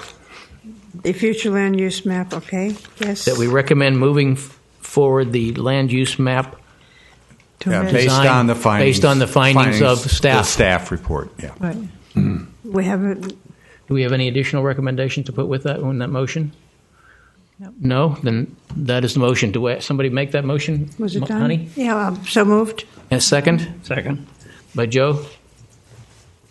We, call for it, Call for a and vote. all in favor say aye. Aye. Aye. Aye. It's unanimous. Did I help you out there, Sherry? Okay, I've got you. Keep me going, Sherry. Okay, the second part of that is the quasi-judicial.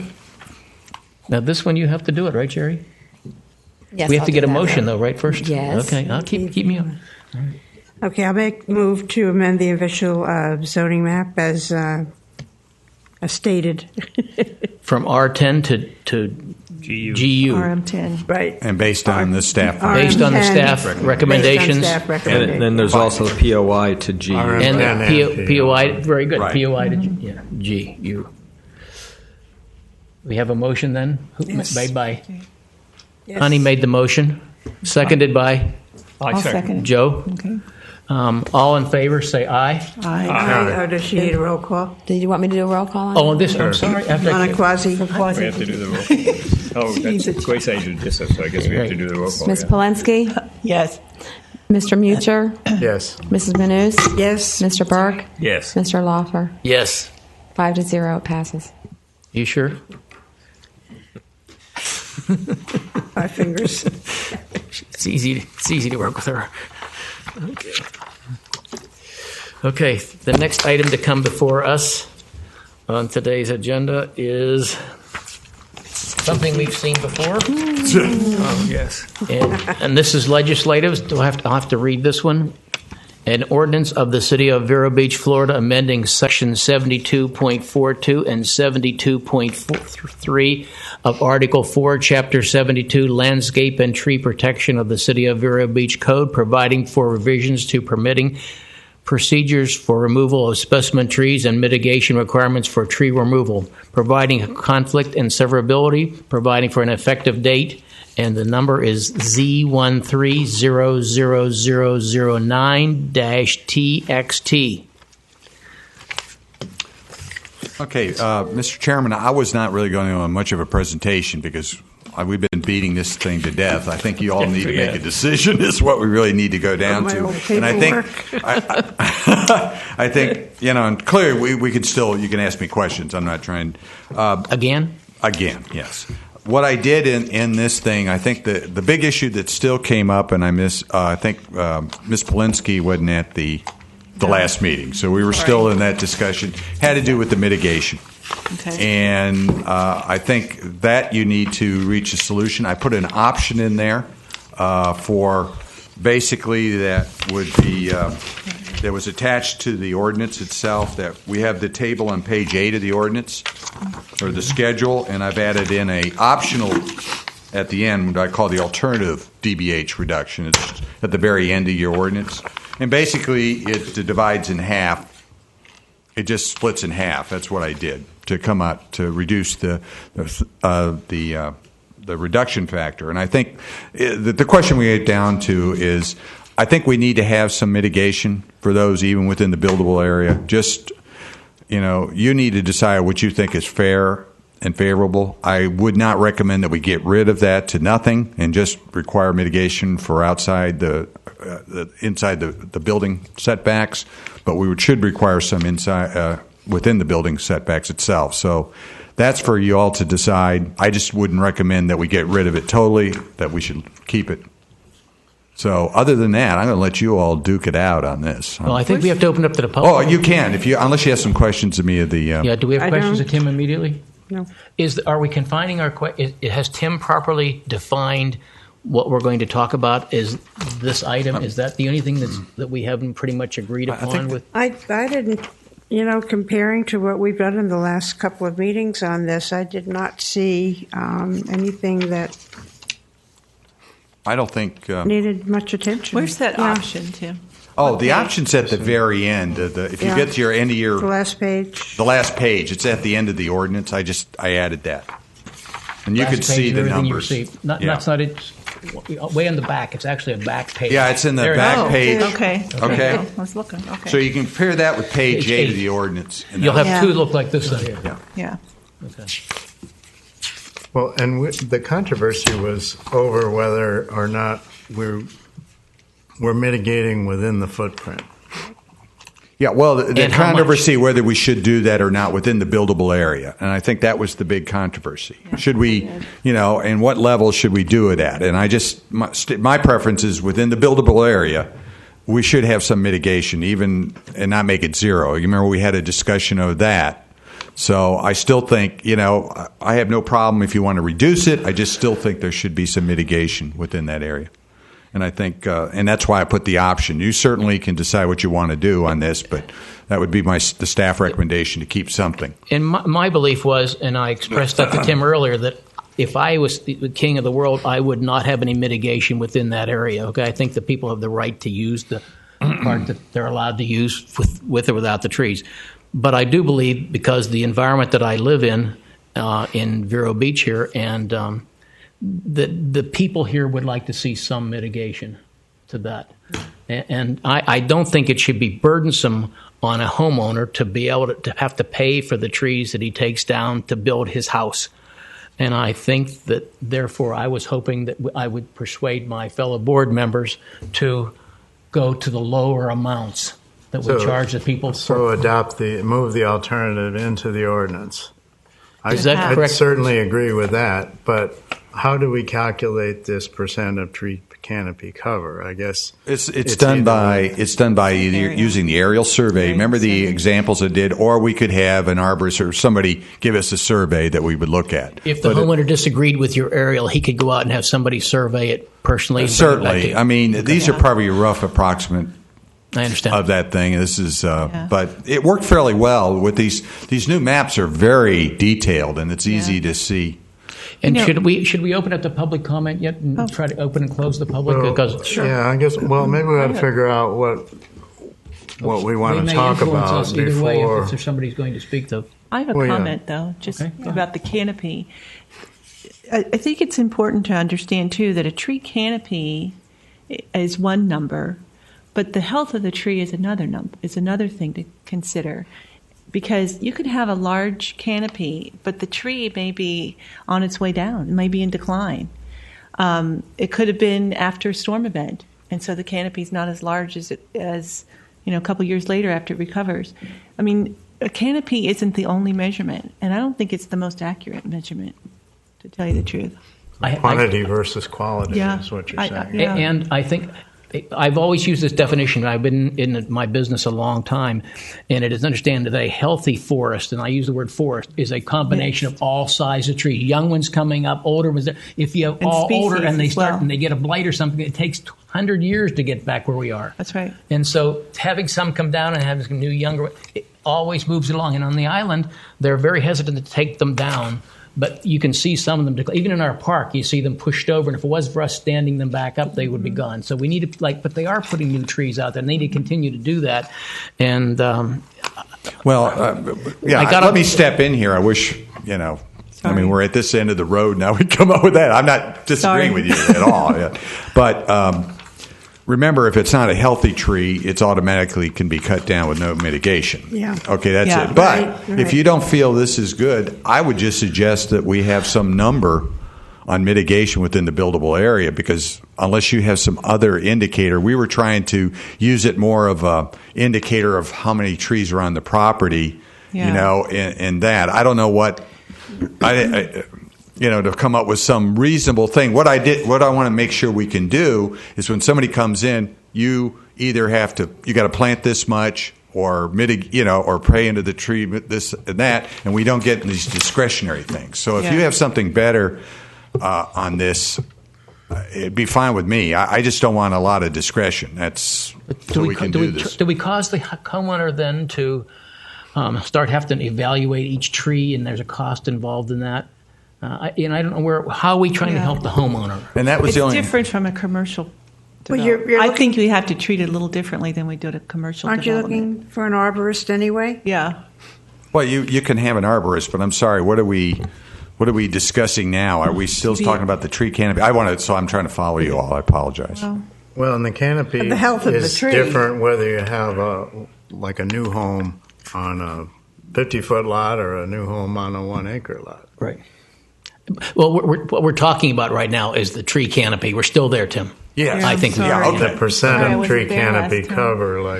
And that's all it was, is if they had a lot of trees, this took into account that. Whether they were good or not, it wasn't really supposed to be a qualitative measure. I know. What we're saying, where a man builds his house, he has a buildable part of his lot that's buildable, and he should have the right to build in that. And what we're saying to him, if you have a tree right in the middle of where your house is going to be, and you've tried to move it as much as you can, that he has to pay to have that tree either removed, replaced, or whatever.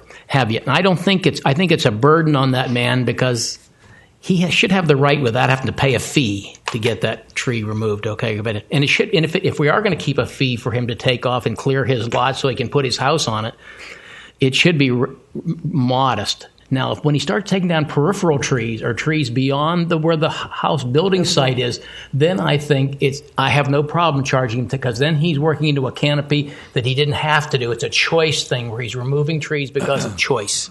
Rather than canopy, could we just measure the DBH on it then instead of the canopy? Okay. I mean, you mean how much DBH is in the buildable area? Right. Okay. So then what do we set? What do we do after we've done that to give them? Well, you weren't here last time, but the discussion was that's all right.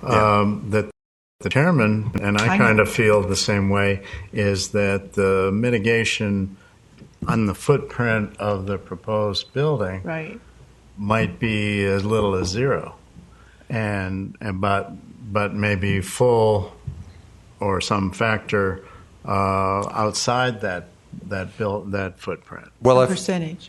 I would suggest if you don't want to get into tree cover and all that, we just do a straight percentage on DBH, like 10% or something low enough that they can avoid things that wouldn't be that much of a hardship on that. And I agree. But on these heavy lots, you're going to have a lot of there's a lot of trees, but a 10% would really reduce how much DBH is involved on that thing. Because they'll be able to exclude all dying trees, or these old trees won't have to be in that DBH. It all have to be healthy trees anyway. So what do you think about that kind of approach? Well, we also have an arm certifying, what trees are good, and weren't we requiring they have something to about show a it site in all plan cases. about what effort has been made to save trees? Weren't we requiring that? Oh yeah, no. Yes. Okay, Yeah. but remember, all this approval's coming through my office. We require they go through that process. If we don't feel that a tree is dying or it's a problem, we will get either they have to provide an arborist and we'll look at it, or we bring in Nanette, will go out and check it for us. So we do that much. So I was saying if it's clearly easier if we just put a percentage, 10%. Or something pretty low. And you're When I say applying the 10%, if you've got to 100 dBH, you're only going to have to mitigate the 10 dBH. I see. Okay, that's the alternative. Yeah, and I think that makes more that's straightforward. That's the best you can get under this. It's easy to do, and it doesn't take. We're not getting any arguments over tree cover or anything like But that. doesn't that put a bigger burden on the property owner who's already got a heavily canopied yard than it does on one that's bare? Yes. Well, no, because even under the proposals we had here, under the one in there, it would have been 10%. Let's say it's 100% coverage. They would still have to do 10% or 5% under the option. I mean, we could do 5% if you want. I mean, it's a low enough number that they'll still have to do mitigation. I would suggest if that's okay with you all, the 5% is just straight across the board. And then no arguments. They're going to pay some mitigation. And even the heavily forest one, what we'd propose, they were going to have to pay that anyway. And if we go to the 5, which, the option, let's do that. It does sound reasonable because you're not applying different standards to different people. And we don't get into that. There won't be any of that discretion. And Now the only question is 5 or 10? Well, I think 5 would be fine. I'm in favor of 5. It's up to you all. The objective here is not to raise tax revenue. The objection here is to protect. Wait a minute. This goes into This is tree not tax. Okay, no. My objective. I thought the city's objective was to protect our tree canopy, and that's what we want. And as long as we don't take away from that, and we make the people think about things as opposed to just going and knocking down a whole bunch of trees. I think 10% because it covers all the everything. Now you've taken all the ones. There is no sliding scale anymore. So that's 10% does work. 10% may work then. Well, when you consider the fact that we have already significantly broadened the selection process of trees that can be selected, and we have the opportunity to mitigate by providing the tree to some public location. Right. That's true. I mean, that's made it a lot easier, I think, on the customers as well. So I would vote. That won't happen often, though, I don't think, Joe, because that's very expensive. Well, offering it's not expensive, but moving it's expensive. Well, yeah, and it would be, and they'd have to be negotiated with the city. Yeah, I think, and what I put in there, I don't think you noticed, probably because I had to. Once the tree's moved, the survivability tree is really the city's responsibility. We can't have the person tree. So that means Nanette's going to say, wait a minute, this tree is not going to make it. We're not going to accept it, or we're not going to pay for the, you understand. It takes a lot of work to get it back. Yeah. And who's responsible to making sure that it stays nice for a year? That's right. And anything on site, it'll be the responsibility of the property owner. But when it's relocated, that'll be the city's responsibility. I think I'd vote for the 10%. Okay. It's a flat issue because it reduces the cost Okay, it's easier to write to the that. customer. I think that's. I'll have to change the ordinance, amend it, but we'll be fine. Is there unanimity there? I think 10% is a good number. It might not be on 100% canopy, and it might not be enough on a barren lot. There's not a barren. I mean, let's say you got a barren lot or a lot with one tree.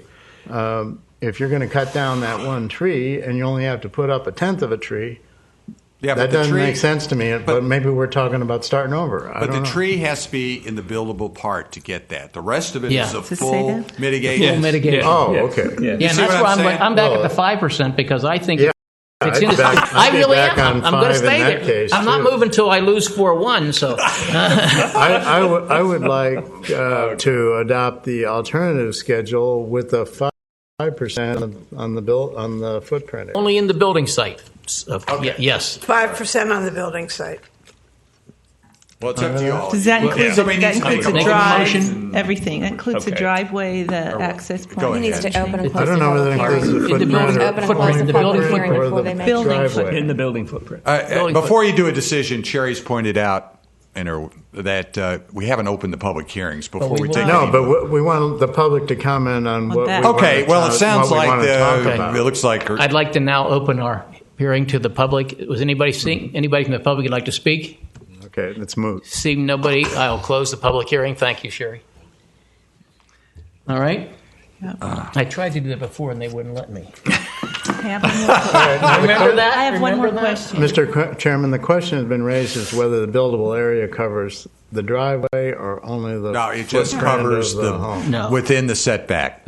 That's right. The 25 or 15. It's that area. That area. If you so want to that put a big means it gives driveway you an in- incentive to try to make the driveway Well, there's not a take difference trees between down. the setback and the footprint. If you want to make a great big driveway, you pay to knock down trees. Yeah. All right, That's so the way it's we're the- talking about. It's So it's the- only the buildable, Yeah, it's the buildable area, not your not your driveways, not your tennis but courts, you may not your have pool. may have a setback that, again, as I said, differs on a tiny lot versus a huge lot. True. So Well, that's true. why I say the footprint, because then you get into the FAR and all those kind of things. we get it.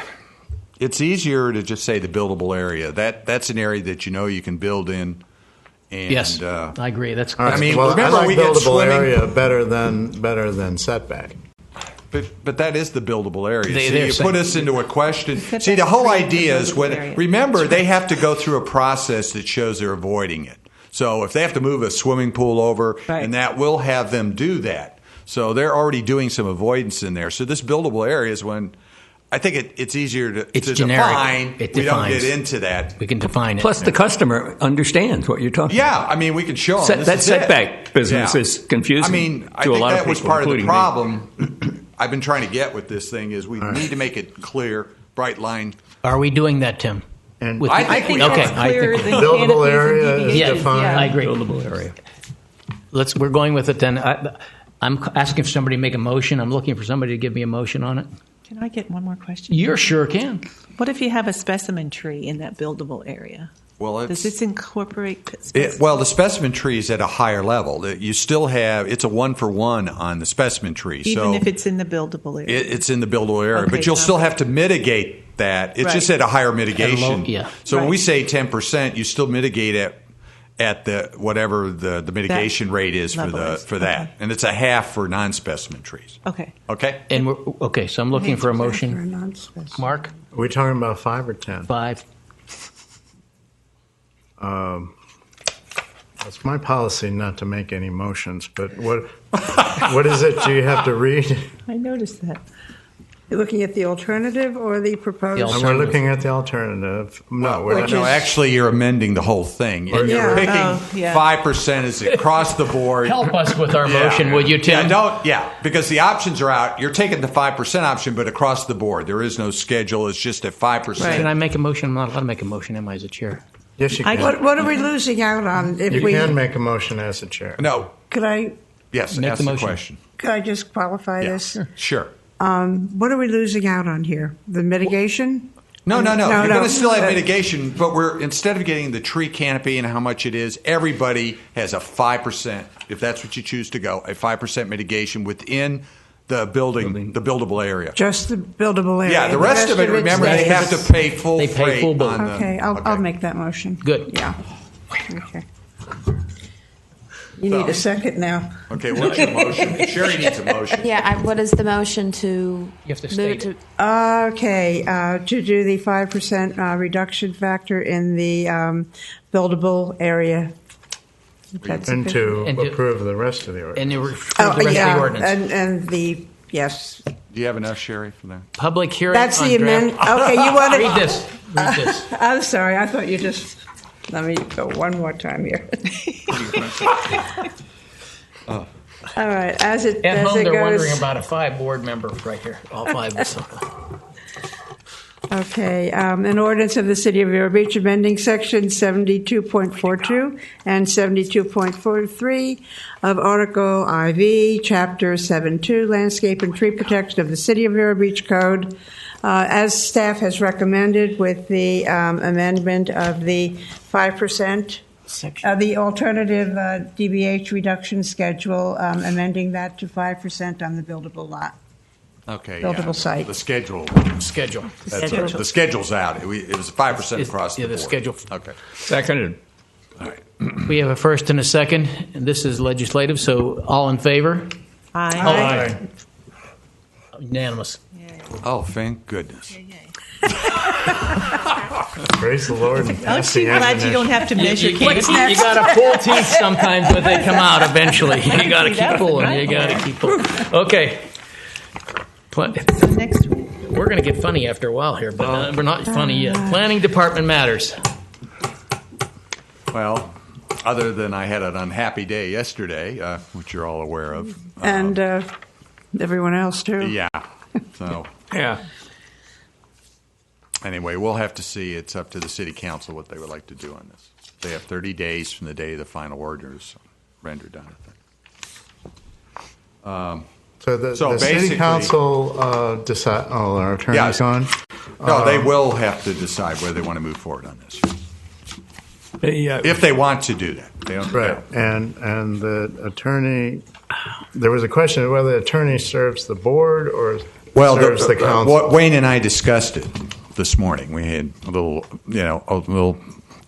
thing about that, and we discussed it. And my understanding is the council does not go after, if they're appealing it, it isn't going after the code enforcement board. It's basically, it will be moving on as against the appellants.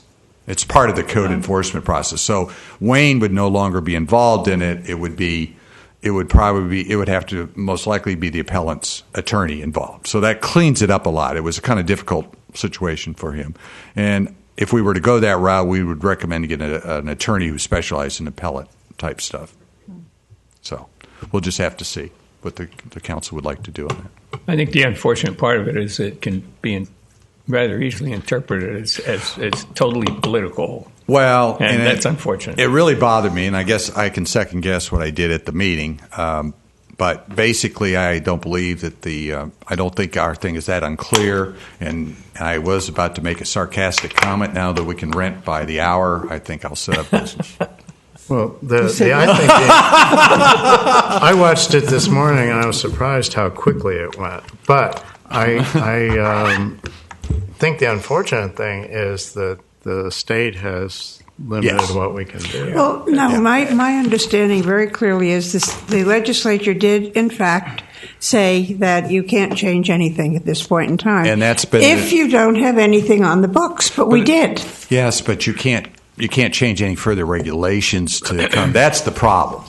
I mean, as a planner, I would love to have everything real clear in there, but we never had a problem with vacation rentals, and they came all upon us with the recession. It was ongoing in the city, but it wasn't an issue, and it now has become more of an issue. It was quiet. And subtle. It was quiet and subtle, and I know their vacation rentals we don't get any issues with. So it's unfortunate. I feel we had a good case. In fact, I was confident we'd win in the case, and I was very disappointed on that. And I still think we could win the case, and I don't agree with what happened, but that isn't for me to decide. How long ago was it that our city council voted to keep the 30-day rental period? Because the county opted not to. No, I know, but the council has not taken action on this officially, okay?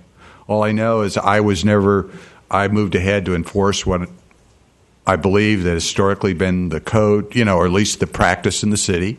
I think we had clear evidence we provided, either the dictionary. It's clear to I think there was confusion from I can get into the whole thing, and I'm not an attorney, and that probably didn't help us any, but I didn't think we would have that issue. I was very disappointed. And, as a professional, it's hard. Yeah, it's hard. It's part of what I'm paid to do to help the city and protect the interests. Well, Tim, I do think that this issue did come before the council, and they decided not to make any changes. They didn't rescind anything.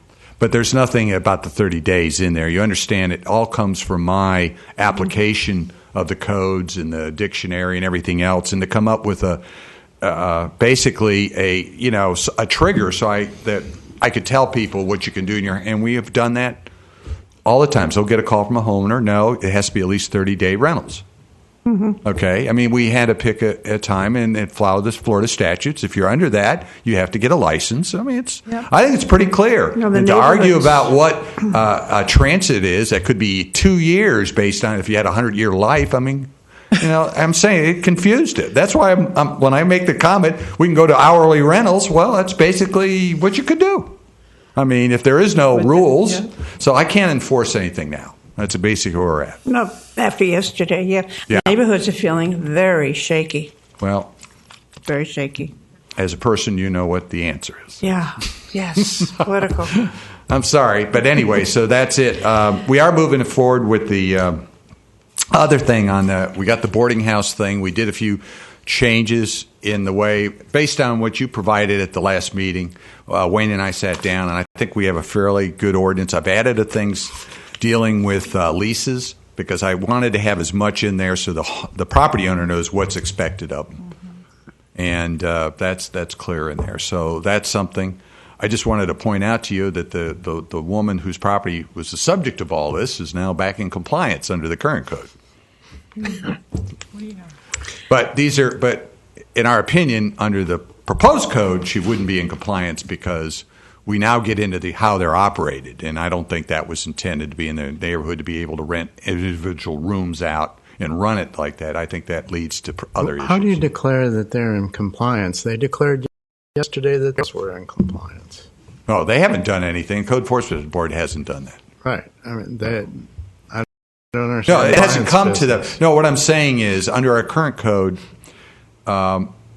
if you have less than 4 unrelated, you have 3 or less unrelated people living together, you're okay. You're not a boarding house. If you have more than that, you're a boarding house. They have 4 people living together, which 2 are related. They meet what the code is. That's what the problem with the code was from the beginning. It doesn't meet any kind of litmus test, nor does it describe what a boarding house is. And that's why Wayne and I worked hard and worked with you all to try to change that so we come in conformance with the Constitution and right of privacy and a bunch of other issues. And ADA.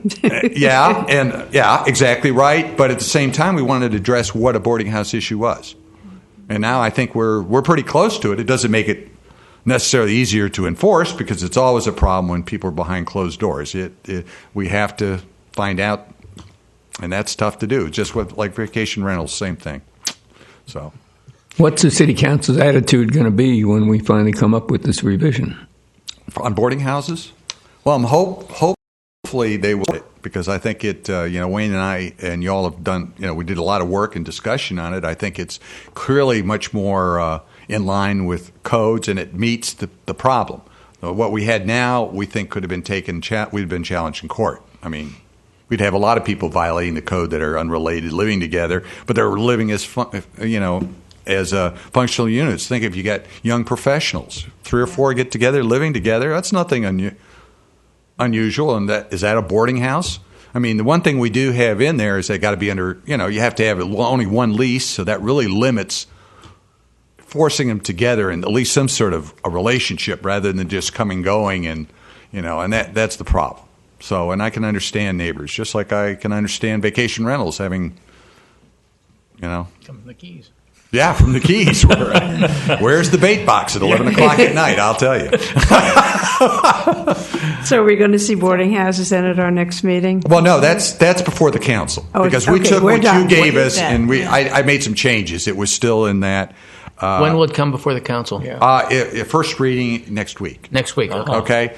And so you can see it online. You'll see what we finally ended up with. Okay. All right. And I think that's about all. Except, no, I think that's all I have to say. Do we have anything for our next meeting? We'll have the hearing on the one we just that'll be next. Okay. Did, and I don't know what else we have. We may have a few other things. You gave us a bit of a work plan. On the one we just did. Are we well, the work plan may not. Yeah, well. Yeah. It's that. I just want to know, let you all know, I am losing one of my staff for this budget. So, yeah. Ouch. Yeah. I think. What about Original Town? Is that coming up yet? They have not come back to me. Okay. And I think what they're trying to do is get around, make sure that the community is behind what they're doing, which I thought would be good. I didn't want them to show up here claiming they represent original town when they're just three people, because they're not a. And how are we going to do that? An Osceola. Well, they're going around and doing it. I mean, you have to take it, but I think they want to make sure that they can show that they're representative of the neighborhood. I mean, we're not making them go through. Were we working with them first or Osceola? With them first. I have not gotten back on Osceola. I've got more things on. I've got like 8 or 9 items on the September. Septic tanks? No, that hasn't come back to me yet. Yeah. No, but so I have a lot of items, and as I said, now I'm losing staff. I'm going to have to take on more of the day-to-day review on some things, so that'll take some time from that. How many did you lose? Well, I think you made good progress. You Tim, gave I us do too. this list back in June about how you wanted to tackle. Yeah, and I'm going to try to. I still try to move along. The list was long, and they still have a list, but we've knocked some of the biggies off, I think. So. Yeah, well, we've taken care of some of the tough stuff. I mean, I still want to deal with the uses that I had we did a shortcut and went right to the boarding house stuff because we need to do that, but we have that's not. It needs to be cleaned up. And the land use element for downtown, is that coming along at all? Or? Sherry's working on that. I've seen a draft. We need more work on that one. And I want us to tackle wetlands. Mainly why I want us to wetlands because one of this is the protection of the lagoon. Yeah. That would be part of it. I really want to do it in the stormwater, but I didn't have. Let's say I didn't have the support I needed to move forward. I want to be sure we do that. So. Yeah. All right, that's all I have, Mr. Chairman. Then we can go to, is there any board member matters? Seeing none, then we'll be adjourned. Okay. Hey, thank you. Thank I you. appreciate your hard work, guys.